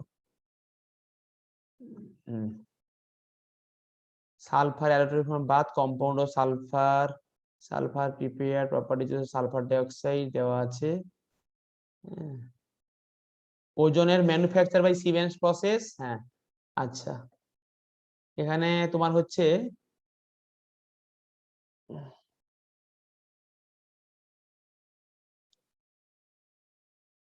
অক্সিজেনের প্রিপারেশন লাগছে না কিন্তু, একদম ওজনে পড়ছি, হ্যাঁ আমরা পড়ছি, ঠিক আছে, ওজনের প্রিপারেশন পড়ে নিছো, সিমেন্স ওজোনালাইজার, থার্মাল ডিকম্পোজিশন ওজন, ঠিক আছে। আচ্ছা আচ্ছা এবারে হচ্ছে রিঅ্যাকশনস অফ ওজন, মার্ক করো। রিঅ্যাকশনস অফ ওজন তোমাকে একদম স্পেসিফিক করে বলে দিচ্ছি আমি কোনটা পড়তে হবে। একটা হচ্ছে থার্মাল ডিকম্পোজিশন অফ ওজন, দেখো লেখা আছে বইতে যে O3 ভেঙে কিন্তু সেই অক্সিজেন হচ্ছে আর হিট হচ্ছে, থার্মাল ডিকম্পোজিশন। তারপরে ozone reactions with lead sulphide PBS, দেখো তো পাচ্ছ কিনা PBS প্লাস ওজন রিঅ্যাকশনটা, লেড সালফাইড PBS পেয়েছি, এর তার সঙ্গে আগে ওজন কি রিঅ্যাকশন পাচ্ছ? বললে? হ্যাঁ স্যার, ওটা পেয়েছি, তার আগে কি বললে? হ্যাঁ তার আগে হচ্ছে থার্মাল ডিকম্পোজিশন অফ ওজন, মানে ওজনকে হিট করলে অক্সিজেন হয় ফরমেশন, তো আনস্টেবল কম্পাউন্ড আছে। আচ্ছা হ্যাঁ, এখানে একটা প্রিন্টিং মিস্টেক, হ্যাঁ হ্যাঁ আছে। হ্যাঁ, তার মানে ওজনের হচ্ছে তুমি পড়ছো এখানে হলো হ্যাঁ রিঅ্যাকশন লেড সালফাইড। আচ্ছা, ওজনের সঙ্গে reaction potassium iodide and mercury, দেখো পটাশিয়াম আয়োডাইডের সঙ্গে রিঅ্যাকশন পাচ্ছ Ki প্লাস ওজন। হ্যাঁ স্যার। হ্যাঁ স্যার। হ্যাঁ, ওটা মার্ক করো। আর একটা মার্ক করো মার্কারির সঙ্গে ওজনের রিঅ্যাকশন, যেখানে লেখা আছে trading of mercury, trailing of mercury, tailing of mercury, TAILING, tailing of mercury মানে মার্কারি কাঁচের গায়ে লেগে থাকবে, মার্কারি কাঁচের গায়ে লেগে থাকবে এই রিঅ্যাকশনটার পরে। পেয়েছো tailing of mercury? Mercury plus ওজন, তো মার্কার এটা তো পাচ্ছি না। মার্কারি হচ্ছে Hg প্লাস O3, দেখো পরিষ্কার লেখা আছে বড় বড় করে, হ্যাঁ স্যার পেয়েছি। আমি পাচ্ছি না। Hg প্লাস O3, এখানে লেখা আছে Hg2O প্লাস অক্সিজেন, একেবারে টেইলিং অফ মার্কারি। তো আমার KI এর পরে তো আমার FeSO4 দেওয়া ওটা আছে, তারপরে তো ওই দেখো ওগুলো পড়তে হবে না, যেগুলো বলছিল তুমি পড়বে। দেখো তারপরে পরে দেখো কোথাও একটা লেখা আছে Hg এর সঙ্গে রিঅ্যাকশন। Hg নেই আমার এখানে, কারণ তারপরে আছে HCl, তারপরে NaNO2, তারপরে K2MnO4, তারপরে তারপরে ওই পটাশিয়াম ফেরোসাইনাইড, তারপরে তারপরে ময়েস্ট ওই আয়োডিন, তারপরে তারপরে সালফার, তারপরে ফসফরাস, তারপরে অ্যান্টিমনি, আর্সেনিক, তারপরে সিলভার। এই তো সিলভার, ও হ্যাঁ সিলভার, হ্যাঁ। তারপরে মার্কারি দেখো, তারপর দেখো মার্কারি দেখো আছে তো, হ্যাঁ স্যার, তারপরে আছে, পেয়েছি পেয়েছি। তাহলে হ্যাঁ হ্যাঁ,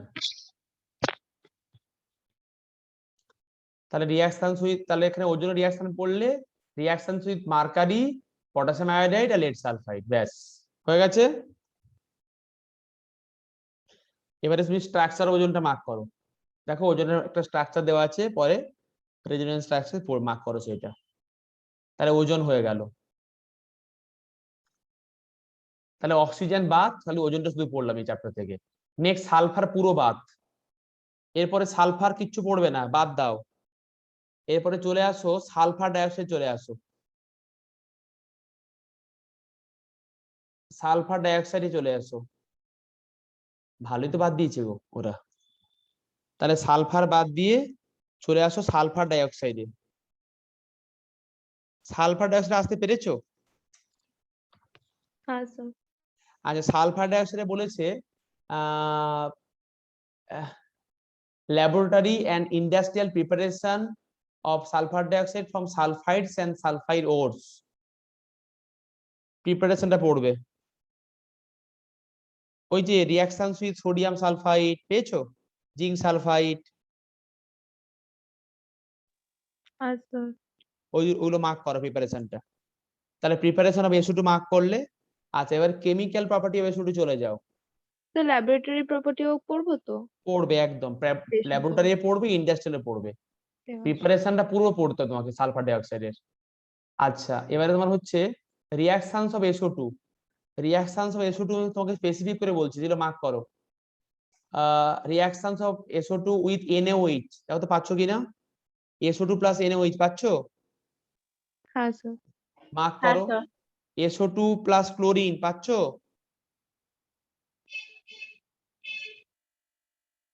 স্যার SO2 ক্লোরিন আর H2O ওইটা? হ্যাঁ। হ্যাঁ হ্যাঁ। SO2 ক্লোরিন দিলে হয়েছে SO2Cl2, হ্যাঁ।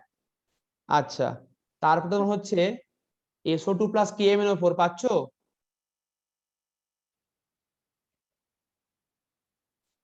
দেখো ভীষণ ইম্পর্টেন্ট কিন্তু রিঅ্যাকশনস অফ KMnO4, তো একবার বলে SO2 আর KMnO4, KMnO4, হ্যাঁ তো প্রোডাক্টটা কি আছে একবার বলবে?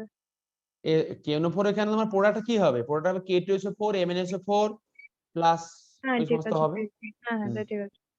মার্ক করো। আচ্ছা, তারপর তোমাকে আর এখানে আর কিছু পড়তে হবে না, ইভেন স্ট্রাকচারটাও লাগবে না SO2 বলেছে, কিন্তু তুমি তো স্ট্রাকচার নিজে করতে পারবে ফর্মুলা অ্যাপ্লাই করে। আচ্ছা হলো। এবারে অক্সো অ্যাসিড অফ সালফার পুরো বাদ, মানে সালফিউরিক অ্যাসিডের উপরে পড়তে হবে না, আর কেটে দাও, পেন্সিল দিয়ে কেটে রেখে দাও, ওখানটা কাট পড়তে হবে না। সালফিউরিক অ্যাসিড পড়তে হবে না। ব্যাস, গ্রুপ 16 কমপ্লিট। ওহ কি শান্তি লাগছে আমাদের জীবনটা, বলো কত পড়তে আমাদের হবে না।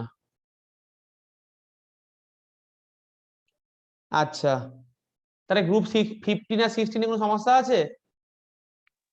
না স্যার। না স্যার। আর আমি তোমাকে যে শুরুতে যে 15 যখন বুঝিয়ে বললাম, ওইগুলো তুমি শেখানো, গ্রুপ 16 সব ক্ষেত্রে একই রকম করে ভাববে।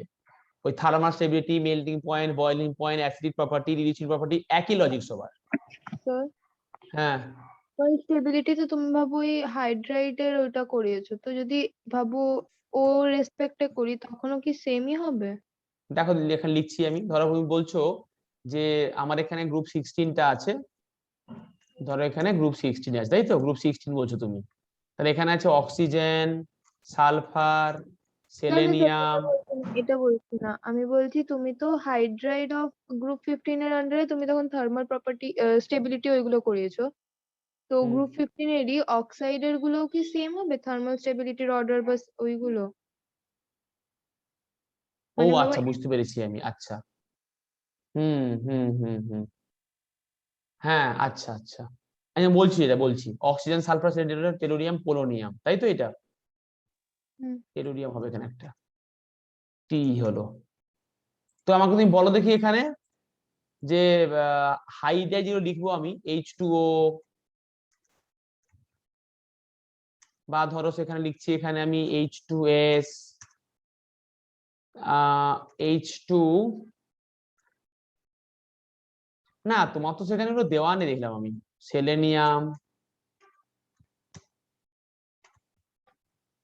টেলুরিয়াম, এগুলো সব আছে।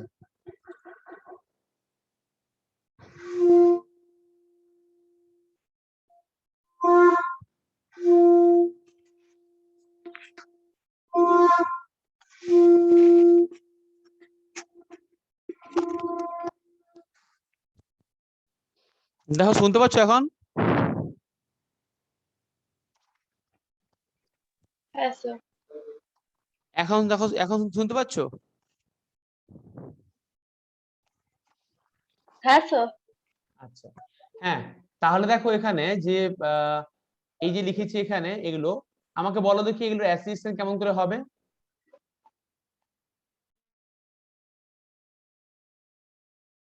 অ্যাসিডিকশন কেমন করে হয় বলো? মুখে 1 কাপ জল দেবো তো একটু।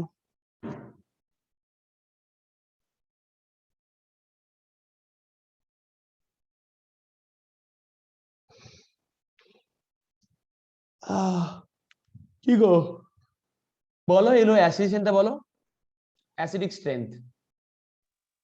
স্যার কি আবার কোয়েশ্চেন রিপিট করবে, আমি শুনিনি। Acidic strength. অ্যাসিডিক, আচ্ছা।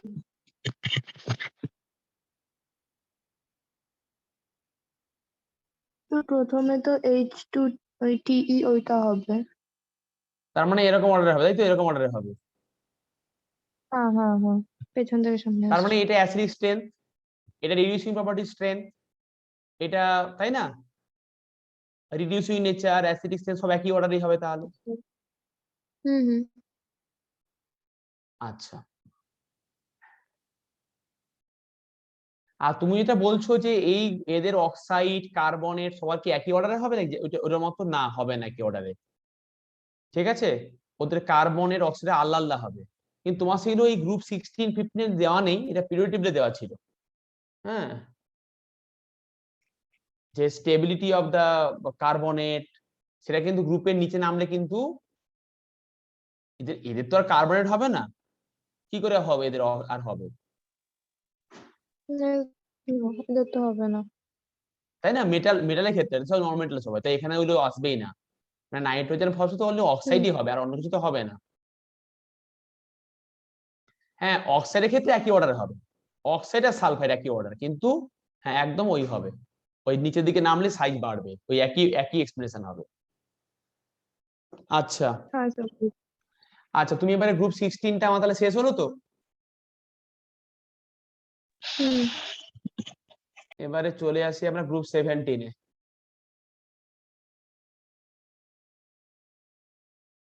এই ইয়েলো মার্ক করা কিন্তু বাদ, জানো তো? তোমার কাছে সিলেবাসটা আছে তো? ইয়েলো মার্ক করা বাদ। আচ্ছা, গ্রুপ 17 চলে আসি এখন। ওই শুরুতে সব পড়লে এগুলো যা যা দেওয়া আছে এখানে, মানে ওই ইলেকট্রনিক কনফিগারেশন। গ্রুপ 17 খুলেছো বইতে? হ্যাঁ স্যার। হ্যাঁ সেখানে স্যার। ওই normal electronic configuration, oxidation state, ওই সব নরমাল পড়ে গেলে। আচ্ছা, তারপরে হচ্ছে তোমার কেমিক্যাল প্রপার্টি যে হাইড্রোজেন, অক্সিজেন, হ্যালোজেনস এন্ড মেটালস। আচ্ছা, এবারে চলে আসো ক্লোরিনে, চলে আসো ক্লোরিন। শুরু তো যা যা আছে সব পড়ে নিলে, যা যা পড়তে তোমাকে হবে এগুলো, তুমি একদম চলে আসো এবার ক্লোরিনে। শুরুগুলো আমরা তোমাকে শুরুতেই বলে দিচ্ছি পিরিয়ডিক প্রপার্টির জায়গায়, তোমাকে এগুলো পড়তে হবে। আচ্ছা, অ্যানোমেলাস বিহেভিয়ার অফ ফ্লোরিন পড়ে নিলে তারপরে তুমি পড়বে preparation of chlorine. Preparation of chlorine from MnO2 and HCl। পাচ্ছ? হ্যাঁ sir.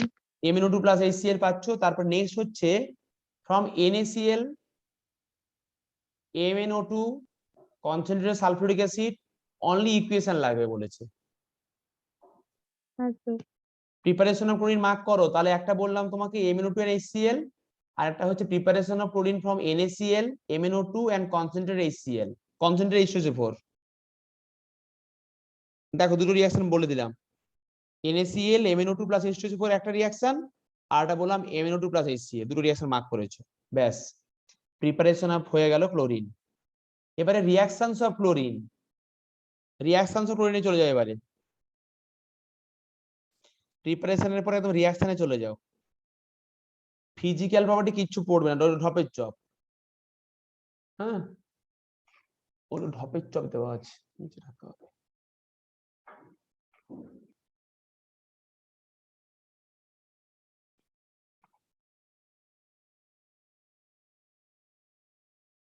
Hmm,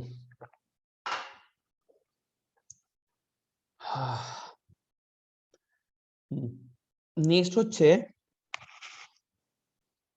reactions of chlorine with H2S। পেয়েছো? Reactions of chlorine with H2S পেলে বলবে হ্যাঁ। অ্যামোনিয়া, হ্যাঁ পেয়েছি। অ্যামোনিয়া। হ্যাঁ স্যার পেয়েছি। আচ্ছা, তারপরে কিন্তু যেটা বলছি সেটা হেভি ইম্পর্টেন্ট, যে reactions of chlorine with cold and dilute NaOH, cold and dilute NaOH and hot and concentrated NaOH। দেখো হ্যাঁ লেখা স্যার। আছে কোল্ড ডাইলুট NaOH, সেখানে হয়েছে NaCl plus NaOCl plus water, আর হট ডাইলুট হচ্ছে NaCl plus NaClO3 plus water. Mark করেছো? আচ্ছা, এবারে স্যার আরেকবার বলবেন? ক্লোরিনের সঙ্গে রিঅ্যাকশন কোল্ড হ্যাঁ ডাইলুট কোল্ড ডাইলুট NaOH, যেখানে হ্যাঁ স্যার লেখা আছে বইতে, যেখানে লেখা আছে অ্যাকশনস অফ অ্যালকালাইন, অ্যালকালিজ যেখানে লেখা আছে। হ্যাঁ স্যার পেয়েছি। আচ্ছা, এরপরে তুমি প্রিপারেশন অফ HCl আর নেই, পেন্সিল দিয়ে কেটে দাও। প্রিপারেশন অফ HCl নেই, আর অক্সো অ্যাসিড অফ হ্যালোজেন নেই, বাকি কিচ্ছুটি নেই আর। কি ভালো লাগছে আমাদের বলো, এখন কিচ্ছু পড়তে হবে না আমাদেরকে। তুমি বলো তাহলে কি আমাদের কম্পিউটার হিসেবে বাদ আছে নাকি? এরকম তাহলে যেই মেন্সে থাকবে না? যেই মেন্সে এগুলো একদম থাকবে, কিন্তু যেগুলো বাদ দিয়ে সেগুলো থাকবে না। কেন কিনা আমার তো কনসেপ্টটা মেন এই জায়গায়, ওরা ওই কনসেপ্টের কোশ্চেন জিজ্ঞেস করে, যেগুলো বাদ দিয়েছে না ওই দুই একটা হাতে গোনা রিয়াকশন ওগুলো দিয়েছে, অন্য থেকে কোশ্চেন কোনো কালে পৃথিবীতে আসেও না আর আসবেও না। আচ্ছা, তাহলে অক্সো অ্যাসিড অফ এইটা গুলো বাদ দিতে হবে। আচ্ছা, তুমি এবার দেখো বইয়ে কোথাও পাচ্ছ, দেখো লেখা আছে যেখানে যেখানে লেখা আছে ইন্টার হ্যালোজেনাস কম্পাউন্ড, পাচ্ছো? হ্যাঁ স্যার। ওটা হেভি ইম্পর্টেন্ট, মার্ক করো। এবং শুধু মার্ক করা নয়, ওইখানে দেখো ইন্টার হ্যালোজেনাস কম্পাউন্ড 3 রকম টাইপের হয়, একটা লেখা আছে 4 রকম টাইপের হয়, এবি বা XY3 XY5 XY7 টাইপ, পাচ্ছ এরকম করে লেখা আছে কোথাও? হ্যাঁ স্যার। আর ওদের যে কিছু স্ট্রাকচার দেওয়া আছে বইতে, তুমি স্ট্রাকচার তো নিজে করতে পারবে ফর্মুলা বসিয়ে, তুমি স্ট্রাকচার কিন্তু কোথাও আটকে তুমি সব করতে পারবে, নিজে নিজে করতে পারবে।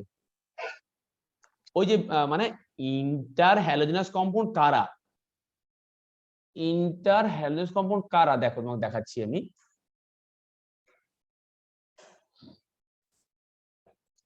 ধরো সেখানে বললাম একটা যে ClBr3, এটা এটা কম্পাউন্ড। ধরো তোমাকে বললাম একটা যে ClF, এগুলো মানে এরকম করে, বা তোমাকে বললাম সেখানে IF7, এই যে বললাম এরকম করে, এরাই হচ্ছে ইন্টার হ্যালোজেনাস কম্পাউন্ড, মানে যারা নিজেদের মধ্যে রিঅ্যাকশন করেছে, যে স্ট্রাকচার তুমি নিজেই করতে পারবে ওই হাইব্রিডেশন স্টেটের ফর্মুলা দিয়ে। তো তুমি এগুলো একটু পড়ে নেবে। আর একটা মনে রাখো, ইন্টার হ্যালোজেনাস কম্পাউন্ডস আর লেস স্টেবল দেন হ্যালোজেন। মানে ধরো তোমাকে বললাম যে একটা হ্যালোজেন বললাম যে Cl2, এই Cl2 আর একটা এগুলো লিখেছি, এদের মধ্যে বলেছি Cl2টা কিন্তু বেশি স্ট্রং বন্ড হবে, কারণ দেখো না দুটো Cl এর তো একই রকম দেখতে, ওভারল্যাপিং ভালো করে হবে সেখানে, আর সেখানে একটা ইন্টার হ্যালোজেনাস কম্পাউন্ড, সেই বন্ডটা তো উইক বন্ড হবে, ভালো করে ওভারল্যাপিং হবে না। In case of inter halogenous compound the overlapping is not so good, so due to less area of the overlapping region, সেক্ষেত্রে কিন্তু বন্ডটা উইক হবে। হ্যাঁ, হ্যাঁ স্যার। আর যেখানে আমার এমনি হ্যালোজেন হচ্ছে সেখানে বন্ডটা কিন্তু অনেক স্ট্রং বন্ড হচ্ছে, তাই ইন্টার হ্যালোজেনাস কম্পাউন্ডস আর মোর রিঅ্যাক্টিভ দ্যান হ্যালোজেন। আচ্ছা, তাহলে inter halogenous compound structure হাইব্রিডেশন shape, তুমি এটা তোমাকে কিছু পড়তেই হবে না, তুমি নিজেই ওই ফর্মে, এখানে অনলি লাগবে কি হাইব্রিডেশন এন্ড শেপ, এটুকু লাগবে আমার। কি তোমার এটা করতে নিজে পারবে তো? হ্যাঁ স্যার। চলো এবার গ্রুপ 18 চলো। গ্রুপ 17 হয়ে গেল আমার। গ্রুপ 17 বাকি কিন্তু কিছু পড়তে হবে না, হ্যাঁ, মানে এই Cl আর অক্সো অ্যাসিড পড়তে হবে না। অক্সো অ্যাসিড পড়তে তোমাকে হলো না ঠিক, কিন্তু তুমি দেখো এগুলো কম্পিটিটিভ পরীক্ষা করতে পারবে, কনসেপ্ট দেখো লিখছি এখানে।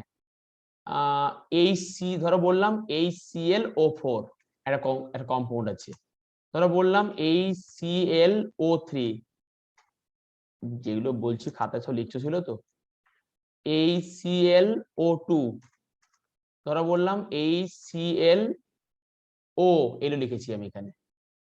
তাহলে এই যে আমি কম্পাউন্ডকে লিখলাম যে এই ClO4, এগুলো আমার সিলেবাসের মধ্যে নেই বলে চাই আসতে, কিন্তু তোমাকে এটা পড়তে হবে জয়েন্টের জন্য। লজিকটা দেখো, যখন কোনো একটা কম্পাউন্ডের বেশি হায়ার অক্সিডেশন স্টেট হয় সেটা বেশি অ্যাসিডিক হয়, তোমাকে আমি একটু আগে শিখিয়েছি। ধরো এখানে হচ্ছে আমার +7 স্টেট হচ্ছে, দেখো +7 করে নিন, এখানে কিন্তু হচ্ছে +5 অক্সিডেশন স্টেট, আর তোমার এখানে হচ্ছে +3 অক্সিডেশন স্টেট, আর এখানে হচ্ছে +1। তার মানে সবচেয়ে কিন্তু এইটা অনেক বেশি অ্যাসিডিক এই জিনিসটা, তারপরে এইটা, তারপরে এইটা, কারণ অক্সিডেশন নাম্বার বেশি হলে সেটা বেশি অ্যাসিডিক হয়, একটু আগে আমরা পড়ে নিয়েছি অলরেডি। আচ্ছা,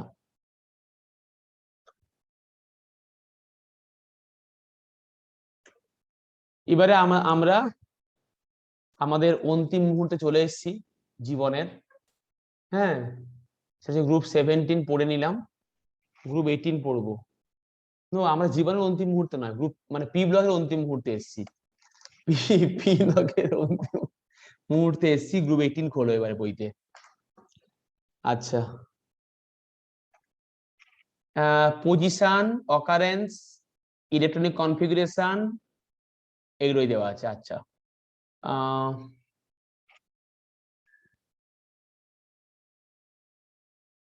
formation of general compound with fluorine and oxygen equation only, এটা বাদ দিয়ে দিয়েছে, খালি আছে hybridisation, shape and geometry. Group 18 আর কিচ্ছুটি নেই। হ্যাঁ, মানে ওই জেননের যে কম্পাউন্ড দেওয়া নেই, শুরু তোমার পড়তে, শুরুগুলো তোমার পড়তে, শুরুগুলো তোমাকে এই শুরুগুলো পড়তে হবে। তারপর যেখানে লেখা আছে chemical property xenon plus fluorine, ওই HCF2 HCF4 এই এতগুলো রিঅ্যাকশন তো হেভি ইম্পর্টেন্ট, এটা বাদ দিয়ে দিয়েছে, এটা তো একদম পড়তেই হয় একদম। কিন্তু এখানে বলে দিয়েছে ইকুয়েশনস অনলি, সেটাও বাদ।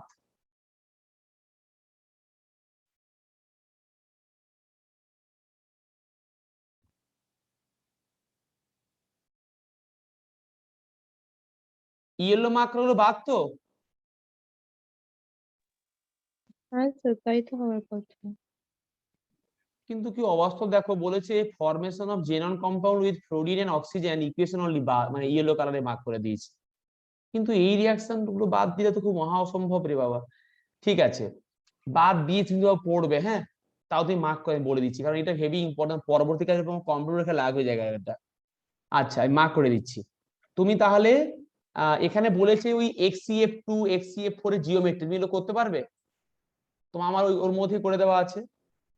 এক্সি বলেছে এখানে, হ্যাঁ, HCF2 স্ট্রাকচার করতে বলেছে, HCF4 এর স্ট্রাকচার করতে বলেছে হাইব্রিডেশন ফর্মুলা দিয়ে, HCF6 এর স্ট্রাকচার করতে বলেছে, তারপরে তোমার সেখানে XeO3 স্ট্রাকচার করতে বলছে, XeOF4 এর স্ট্রাকচার করতে বলছে, হ্যাঁ, এগুলো করতে বলেছে স্ট্রাকচার গুলো। এবং প্রিপারেশনগুলো তোমার পড়তে হবে, এগুলো প্রিপারেশনগুলো পড়তে হবে। মার্ক করে নাও প্রিপারেশন গুলো, রিঅ্যাকশন গুলো একটু মার্ক করে নাও আর কি। এই হাতে গোনা কটা রিঅ্যাকশন পড়বে তুমি এখানেও, এখানে ওরা বাতিল করে দিয়েছে এখানে সিলেবাস, তাও তুমি পড়বে এখানে। মার্ক করা তো বলছি আমি। XeF4 plus water, XeF4 plus water পাচ্ছ বই দিয়ে খুঁজে? হ্যাঁ স্যার। মার্ক করো, মার্ক করো XeF4 প্লাস ওয়াটার। তারপরে মার্ক করো XeF4 প্লাস অ্যান্টিমনি পেন্টাফ্লোরাইড, ওগুলো শুধু স্পেসিফিক মার্ক করো। XeF4 plus antimony পেন্টাফ্লোরাইড SbF5। তারপরে মার্ক করো XeF6 প্লাস ওয়াটার, স্যার দাঁড়াও আরেকবার বলো। XeF4 plus SbF5। হ্যাঁ হ্যাঁ। তারপরে মার্ক করো XeF6 plus water, XeF6 plus water, দেখো অনেকগুলো রিঅ্যাকশন দেওয়া আছে, পাচ্ছো? হ্যাঁ স্যার। মার্ক করে নাও, ব্যাস আর কিছু নয়। এর পরের পেজে দেখো সমস্ত স্ট্রাকচার দেওয়া আছে কম্পাউন্ড, তুমি অলরেডি জেনে গেছো, তুমি ফর্মুলা বসিয়ে করবে, টেকনিক দিয়ে তুমি করবে, আমি তোমাকে শিখিয়ে দিয়েছি এই স্ট্রাকচার গুলো, ফর্মুলা দিয়ে স্ট্রাকচার বসে বসে করবে।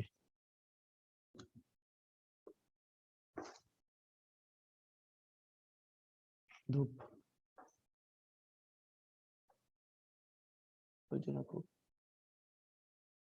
ঠিক আছে, একদম হচ্ছে গ্রুপ 18।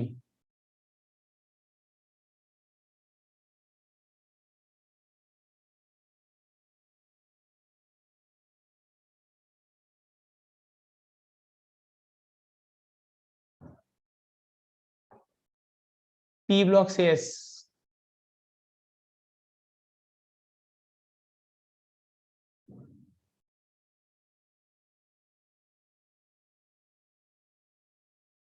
বেসিকে কি পড়তে হলো, পিরিয়ডিক প্রপার্টি গুলো, অনেক স্ট্রাকচার হাইব্রিডেশন ফর্মুলা দিয়ে, কিছু তোমাকে টেকনিক্স আগের শিখিয়ে দিয়েছি, আর এই নর্মাল লজিক তুমি অ্যাপ্লাই করবে প্রপার্টি গুলো নিয়ে। আর কেমিক্যাল এসে বই তোমাকে মার্ক করে দিলাম আজকে পি ব্লকের।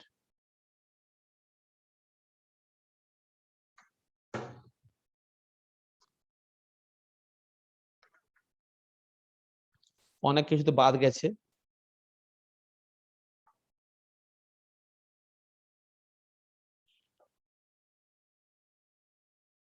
চলো আমরা এখন কোশ্চেন করবো একটু।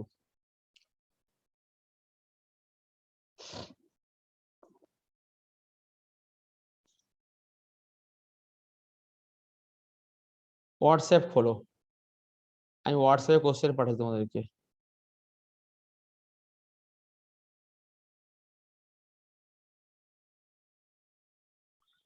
নীলাঞ্জনের সাথে তো ভালোই শুরু করেছে, রোজ পড়বে না, একদিন পড়ে দুদিন পড়ে না।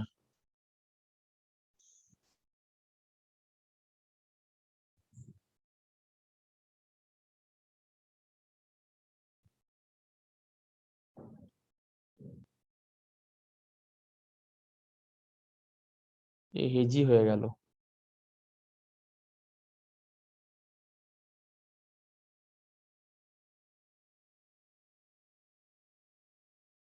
হোয়াটসঅ্যাপটা খুলে আমাকে একটা ম্যাচিং করে দাও, পাঠিয়েছি।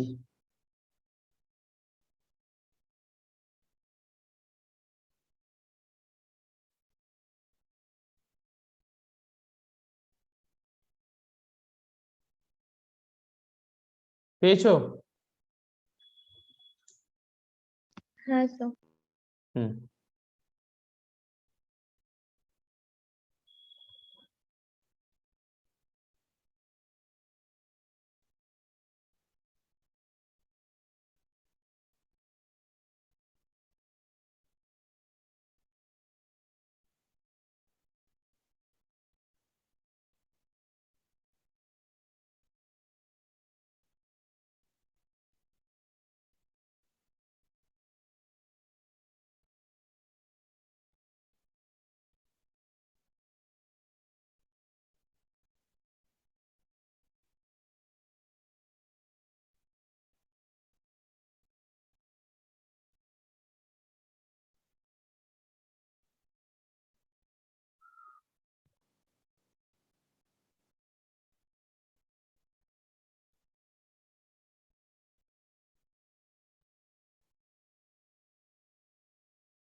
সবকটা একসাথে করে সেন্ড করবো না একটা একটা করে কমপ্লিট করে সেন্ড করবো? না, এক একটা করে, এক নাম্বার ওয়ান একটা হলে, নাম্বার ওয়ান একটা। আচ্ছা।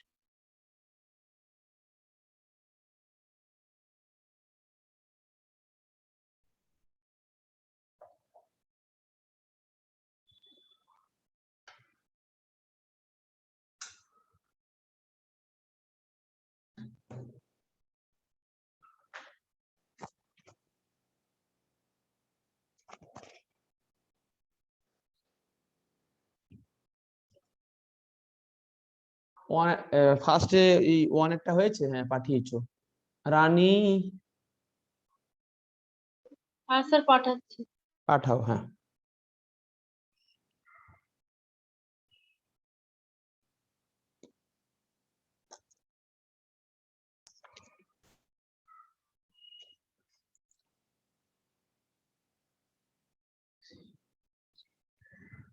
হ্যাঁ, এটা সমাবেদা ঠিক আছে, নাম্বার ওয়ান একটা।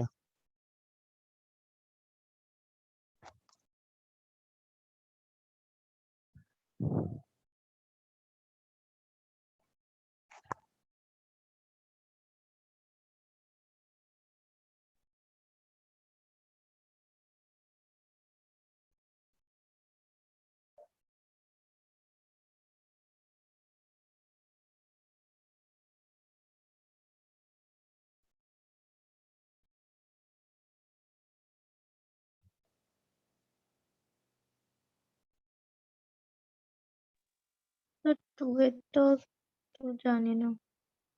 আচ্ছা দাঁড়াও, ওখানে রানী পাঠিয়ে চেক করে নি, PRSQ, হ্যাঁ ঠিক আছে।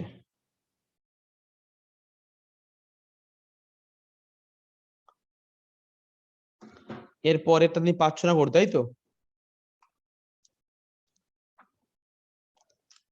হিলিয়াম XCF4, আচ্ছা ইট ইজ ইউজড ইন, আচ্ছা XCF4 এয়ার, বুঝছি এটা আমি।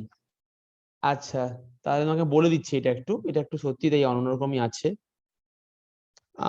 ইউজেস নিয়ে দেওয়া আছে। তাহলে এখানে তোমার এ বলেছে হিলিয়াম।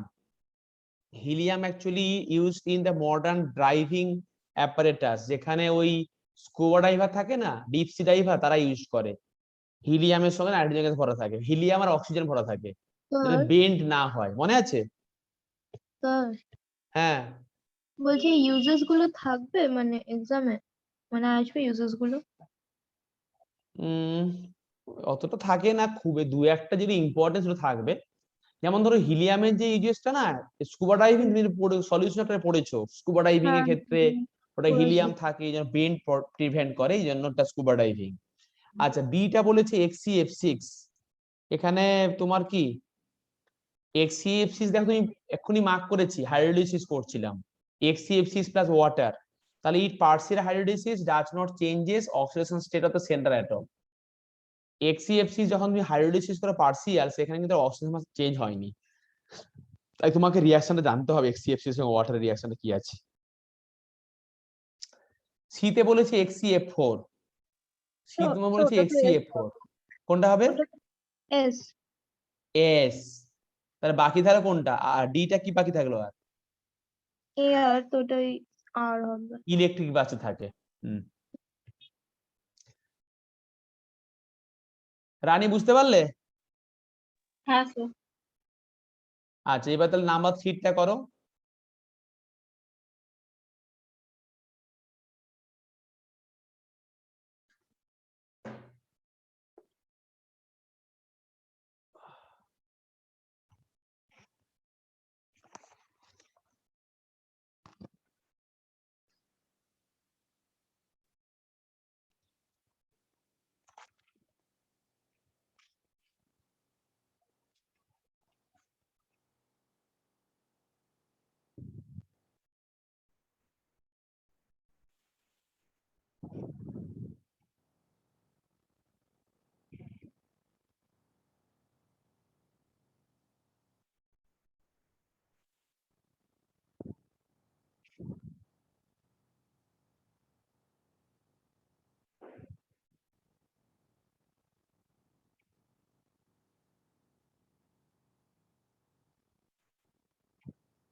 পাঠিয়েছো?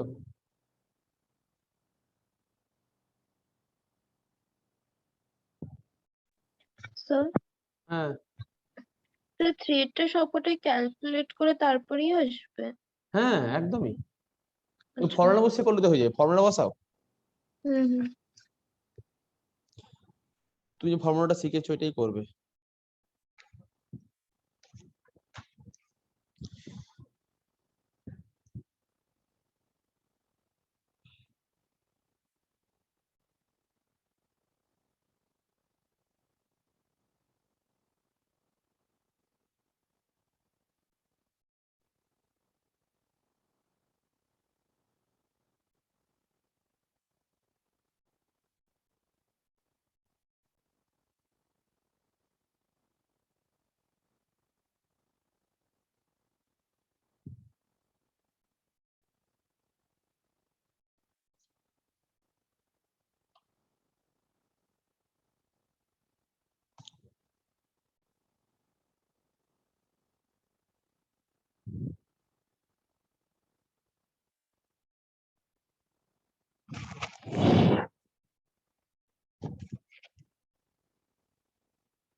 আচ্ছা পাঠিয়েছো তুমি, সমাপিতা পাঠিয়েছো, দেখে নি 33টা। তাহলে এটা কিউব, এটা আর এটা S, হ্যাঁ এই তো ঠিক আছে। হ্যাঁ স্যার। রানী পাঠাও, তার পরেরটা করো সমাপিতা, পরেরটা করো। তো হ্যাঁ পাঠিয়েছো? স্যার ওই টি শেপটা কি মানে হ্যাঁ স্যার টি শেপ টি সেট মানে দেখতে এরকম হবে, দেখো আমার আমার দিকে তাকাও। ধরো এরকম একটা স্ট্রাকচার হয়েছে, মানে ডট ডট দিয়ে আঁকছি আমি, এরকম একটা স্ট্রাকচার হয়েছে এরকম করে, sp3d এসছে হাইব্রিডাইজেশন স্টেট এরকম করে। তো এখানে একটা অ্যাটম এসছে, লোন পেয়ারটা, এখানে একটা লোন পেয়ার আছে, আর কি বলবো বলো তো তোমাকে, আর এখানে একটা লোন পেয়ার এসছে, দাঁড়াও এটাকে মুছে দিয়ে আমি রিডু করি। হ্যাঁ এ ধরো এখানে একটা লোন পেয়ার এসছে, এখানে একটা লোন পেয়ার এসছে, আর এখানে একটা বন্ড, এখানে একটা বন্ড, এখানে একটা বন্ড, তখন তা টি সে বলবো আমরা, বুঝেছো? টি দেখো, টি টি দেখতে। আর sp3d হলো তো হাইব্রিডাইজেশন স্টেট, হলো সেখানে লোন পেয়ার সবসময় ইকুইটোরিয়াল প্লেনে থাকে।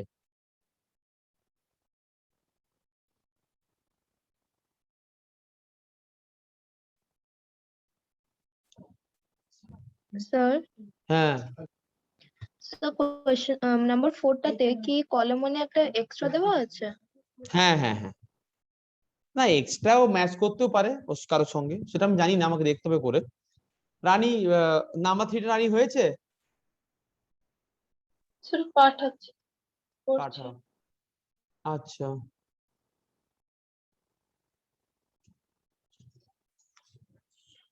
হুম হুম হুম।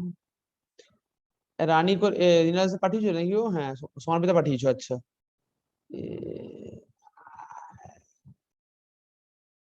একটু ভুল হয়ে গেছে না তোমার, আমি দেখছি দাঁড়াও করে, আমি আচ্ছা লাস্টে স্যার। এক্সপ্লেন করে দেবো। আচ্ছা দেখি রানী এটা পাঠিয়ে দিই 3 তাহলে আমি 4 একটু এক্সপ্লেন করে দেবো। 4 একটু শেখাতে হবে, তুমি করতে পারবে, এটা অনেকগুলো কনসেপ্ট এখানে আছে।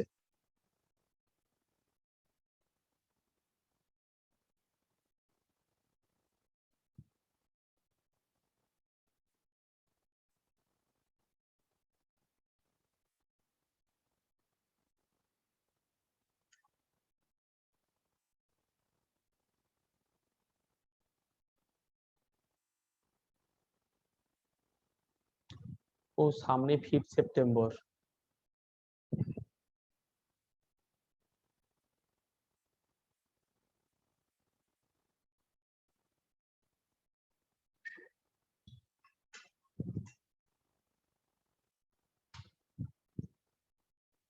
হ্যাঁ রানী পাঠাবে না?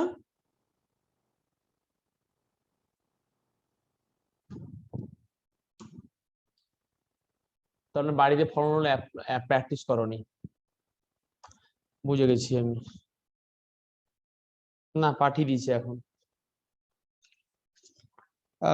পাঠিয়েছো?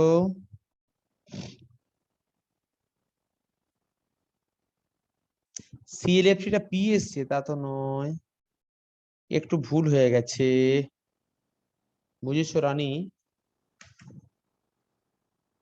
হ্যাঁ স্যার। একটু ভুল হয়ে গেছে তো তোমার 3 এরটা, তাই? ও দেখো এখানে বলেছে SF4, SF4 এর স্ট্রাকচারটা কি হচ্ছে তোমার? SF4টা হচ্ছে সি স, বুঝলে? কেন? SF4 এ হাইব্রিডেশন কি এসে এখানে আমাকে বলো, ফর্মুলাটা বসিয়েছো রানী? স্যার 5 এসছে। তাহলে 6 + 6 + 4 তো 10, 5, হ্যাঁ আর 5 হয়েছে, এখানে লোন পেয়ার কটা এসছে বলো এখানে? H - D - X, lone pair আছে একটা, তাহলে 5 হলে তোমার কি হবে, এরকম হবে, একটা ট্রায়াঙ্গেল ড্র করো, এখানে মাঝখানে S, আর লোন পেয়ার আছে একটা, এখানে দিয়ে দাও, এখানে একটা এফ, এখানে একটা এফ, এখানে একটা এফ, এখানে একটা, একে বলে সি স। ঢেকি ঢেকি, ঢেকি স্বর্গে গেলেও ধান ভানে, এটাই সে ঢেকি, বুঝেছো? হ্যাঁ এটা স্যার। হচ্ছে SF4 এর স্ট্রাকচার। তুমি এরকম করে সমারবিদ্যা স্ট্রাকচারটা এরকম করেছো তো? হ্যাঁ স্যার। আর তারপর তোমাকে পরেরটা কি বলেছে, ClF3। ClF3 তে কি হবে?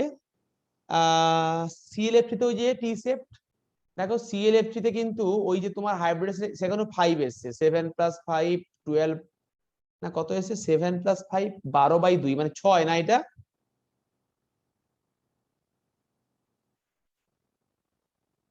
কি গো তোমরা আছো? তোমরা আছো? হ্যাঁ স্যার, হ্যাঁ স্যার। ও আচ্ছা ClF3 বলেছে, সরি গো ClF3 বলেছে, F3 আমি F5 করছি। তোমার এখানে ClF3 বলেছে, তাহলে 7 তাহলে এখানে হাইব্রিডেশনের 5 এসছে, যেটা একটু আগে ড্র করলাম টি শেপ। আর lone pair equal to H - D - S, তাহলে লোন পেয়ার দুটো এসছে। তুমি একটা ট্রায়াঙ্গেল ড্র করো, একটা ট্রায়াঙ্গেল একটা ড্র করো, একটা ট্রায়াঙ্গেল ড্র করে এখানে একটা Cl আর এই একটা লোন পেয়ার দুটো এসছে তো, তাহলে এই একটা লোন পেয়ার, এই একটা লোন পেয়ার, এখানে একটা F, এর উপরে একটা F, নিচে একটা F। রানী বুঝতে পেরেছো? হ্যাঁ স্যার। ফর্মুলা অ্যাপ্লাই করবে। তারা বলেছে XCF2 এখানে দিয়েছে, ফর্মুলা গুলো অ্যাপ্লাই করলে তো হয়ে যাবে তোমার XCF2। তাহলে hybridisation state capital H equal to 8 + 2 মানে 10, মানে কত গো? 8 + 2 কত হয়? 10/2 হলে 5 হয়। 5 মানে হচ্ছে তোমার sp3d। আর দেখো এখানে লোন পেয়ার এসছে তোমার, তিনখানা লোন পেয়ার এখানে আছে, তাহলে একটা XC, এই একটা লোন পেয়ার, এই একটা লোন পেয়ার, এই একটা লোন পেয়ার, উপরে একটা ফ্লোরিন আর নিচে একটা ফ্লোরিন। ট্রাইগোনাল বাইগোনাল সেভ হতো, কিন্তু তিনটে এক ইকুইভ্যালেন্ট তিনটে লোন পেয়ার আছে, ব্যাস লিনিয়ার। ক্লিয়ার? হ্যাঁ স্যার। আচ্ছা এর পরে দেখো, এর পরেরটা একটু ভুল হয়ে গেছে তোমাদের। পরের কোশ্চেনটা আনিয়ে এবার দেখে নাও একবার, তাহলে তোমার বোঝার সুবিধা হবে আমার। পরের কোশ্চেনটা দেখে নাও, এটা মুছে দিলাম।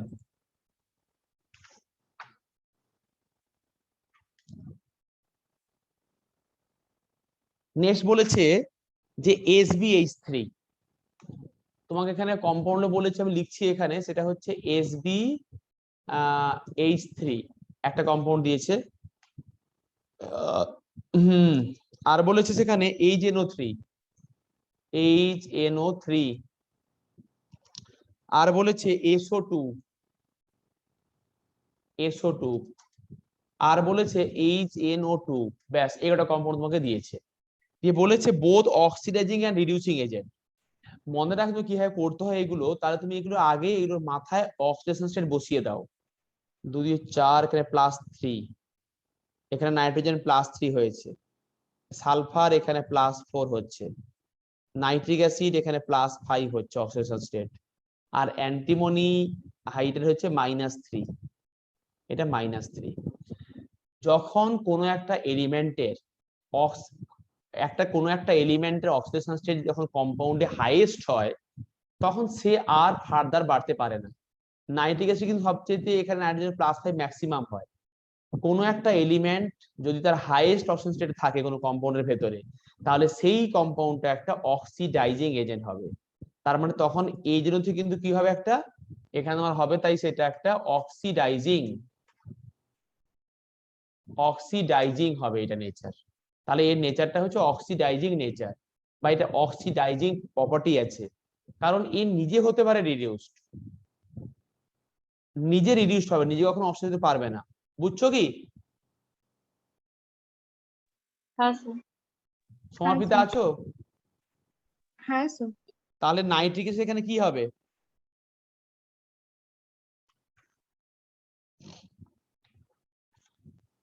কোনটা ম্যাচ করবে? লজিক গুলো খাতায় লিখে রাখো, যে যখন কোনো একটা এলিমেন্টের অক্সিজেন স্টেট হাইয়েস্ট হয়, সে তো আর নিজে আর বাড়তে পারবে না, তাহলে সে কোনো কালেও হতে পারবে না রিডিউসিং, সবসময় সে অক্সিডাইজিং হবে। লোককে করবে অক্সিডাইজ, নিজে হবে রিডিউসড। ঠিক আছে, সে নিজে হবে রিডিউসড।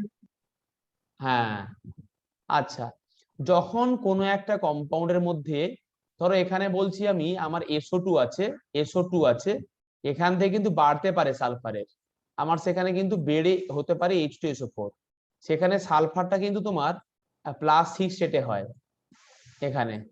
আবার দেখো এই যে এখানে যে আছে এইটা, আবার এখান থেকে কিন্তু কমতেও পারে। আবার ধরো H2S বললাম তোমাকে, সেখানে তো সালফারের -2 হয় সেখানে, তাহলে এখানে এই যে জিনিসটা কিন্তু মিডিল লেভেলে আছে, এখান থেকে বাড়তেও পারে কমতেও পারে। একে আমরা বলি oxidising as well as reducing. Nitric অ্যাসিডেরও একই অবস্থা, এখান থেকে কিন্তু বাড়তেও পারে বা কমতেও পারে। দেখো কমে আমার অ্যামোনিয়া তো -3 হয়েছে নাইট্রোজেনের, আর বেড়ে কিন্তু নাইট্রিক অ্যাসিড হতে পারে +5 হতে পারে। তার মানে SO2 এবং H2 কিন্তু দুটোই কিন্তু এখানে অপশন আছে, বোথ অক্সিডাইজিং এন্ড রিডিউসিং। বুঝেছো? হ্যাঁ স্যার। যখন কোনো একটা এলিমেন্টের অক্সিডেশন স্টেট মিডিলে থাকে, হাইয়েস্ট এবং লোয়েস্ট স্টেট, তো সেখান থেকে বাড়তেও পারে কমতেও পারে। তাই জন্য সেটা একটা, এই মুখস্থ কোনো ব্যাপার নেই কিন্তু এইটা, তাই সেটা oxidising as well as reducing.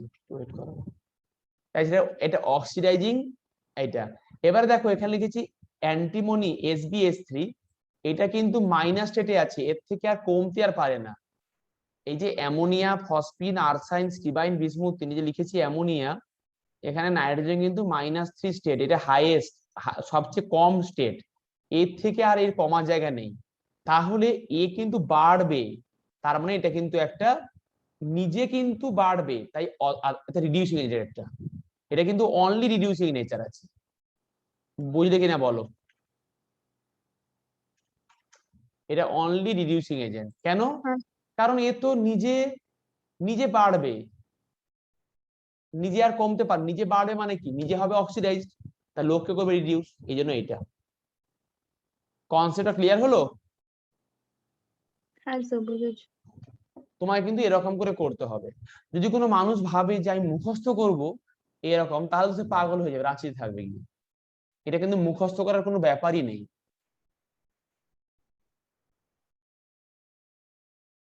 আচ্ছা,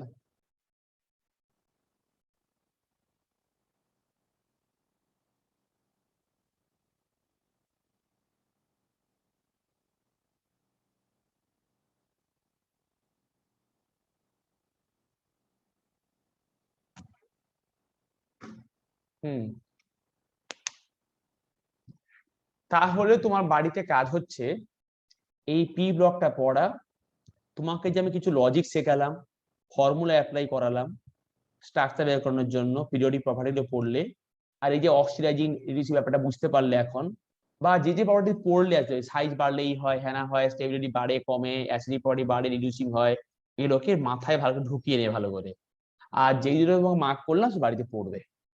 তাহলে আমার পি ব্লকটা পুরো কমপ্লিট হয়ে গেল পড়ানো। তুমি কিন্তু পি ব্লকের আমি পরের পরীক্ষা নেব, তার আগে আমি দেখে নেওয়া কি কি বাকি আছে পড়াতে, আর কোনটা কোনটা পরীক্ষা আমি নিয়ে নি একবারই। দাঁড়াও টপিকটা খুলি। তোমার সেমিস্টার 1 এর সিলেবাসে আছে সলিড স্টেট কেমিস্ট্রি, পরীক্ষা নিয়ে নিয়েছি। তোমাকে আমি খাতাগুলো তোমাকে আমি ফিডব্যাক দিয়ে দেবো।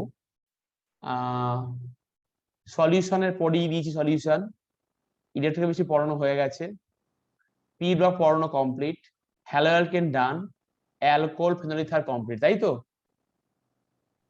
হ্যাঁ স্যার।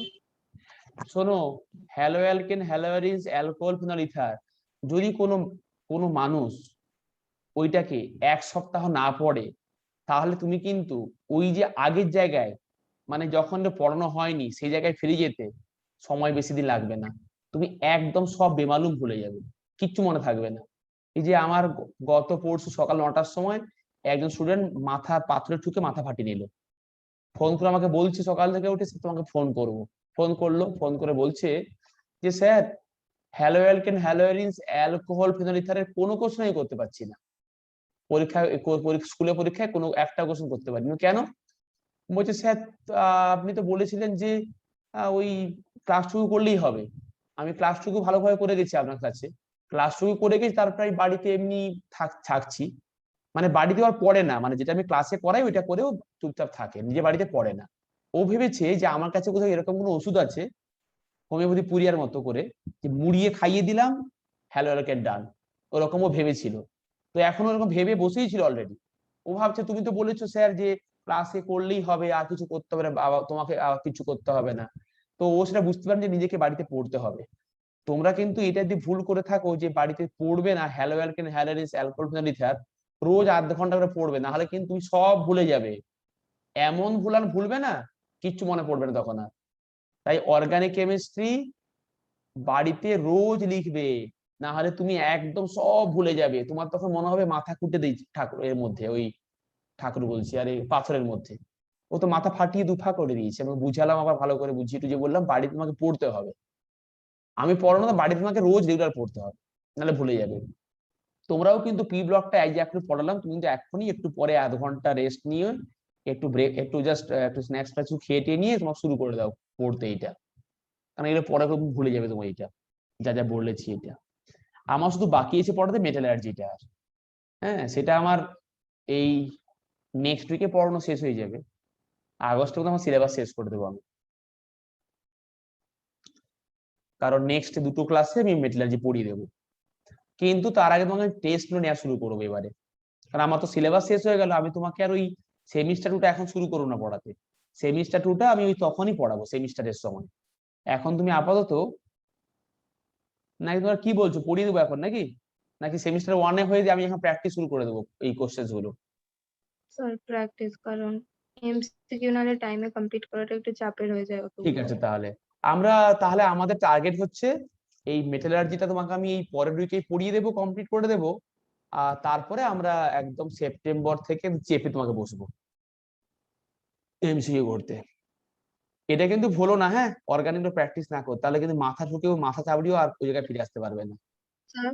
হ্যাঁ স্যার এই অর্গানিকের কিছু এমসিকিউ দেবে হোমওয়ার্ক নেক্সট উইকের জন্য? হ্যাঁ হ্যাঁ, হোমওয়ার্ক দিচ্ছি আমি, এই তো এখনই পাঠাচ্ছি, দাঁড়াও। হ্যাঁ, তুমি হুম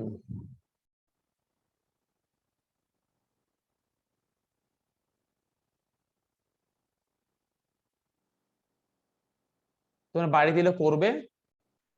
আমি তোমাকে হ্যালো অ্যালকেন হ্যালোজেনেসে একটা প্র্যাকটিস সেট পাঠাচ্ছি বাড়িতে।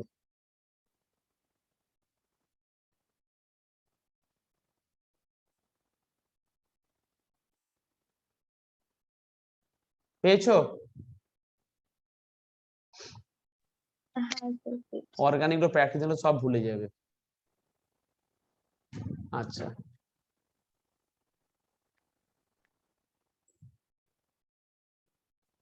ঠিক আছে। তাহলে তুমি নেক্সট উইকে কোনটা টেস্ট দেবে আমাকে বলতে পারো একটু, ছোট করে টেস্ট? ইলেকট্রোকেমিস্ট্রিটা দিতে হবে, ওটা তো আমরা first অনেকদিন একটা পরীক্ষা নিই না রানী। হ্যাঁ স্যার। সলিউশন পরীক্ষা নিয়েছি, সলিউশন নিয়েছি। হ্যাঁ স্যার। আচ্ছা, না ইলেকট্রোকেমিস্ট্রি পরীক্ষা একবার নিয়েছিল আগে, না অনেক আগে তো ফার্স্ট একটা এক্সাম নিয়েছিলে ওই নিয়েছিলাম। এবার তো পরীক্ষা নেবো, শোনো এবার তাহলে এক কাজ করো, তুমি একটু পি ব্লকটা পড়ে রাখবে, পি ব্লকটা একটু ডিসকাস করবো, পরের দিন একটু ছোট করে টেস্ট নেবো পরের সানডেতে। হ্যাঁ স্যার নিতে পারো, তাই অসুবিধা নাও, নেই। তাহলে পরের সানডেতে পি ব্লকের জন্য প্রিপেয়ার হও, দিলে আমার একটা রাউন্ড কমপ্লিট হয়ে গেল। আর বাড়িতে ঠিক কিন্তু আছে। অর্গানিক রোজ প্র্যাকটিস করবে, তারপরে আমরা সেকেন্ড রাউন্ড শুরু করবো একদম করে, একদম শুরু থেকে শুরু করবো সলিড স্টেট থেকে একদম। না সলিড স্টেট না, যেটা আগে পড়িয়েছিল শুরু করবো আগে, রিভিশন ওই একই প্যাটার্নে শুরু করবো রিভিশনটা। হ্যাঁ হ্যাঁ স্যার, এই এক্সামের পেপারটা কবে দেবে তুমি, যেটা সলিড স্টেটটা দিলাম এক্সাম? হ্যাঁ, আমার তো হয়ে গেছে। তোমাকে আমি তোমার ওই আবির স্যারের ক্লাসে গিয়ে দিয়ে আসতে হবে, গাড়িটা পেয়ে গেছি এখন, অসুবিধা নেই। আমি একদিন দিয়ে দেবো। তোমরা সেন্টারে কবে আসবে পরে?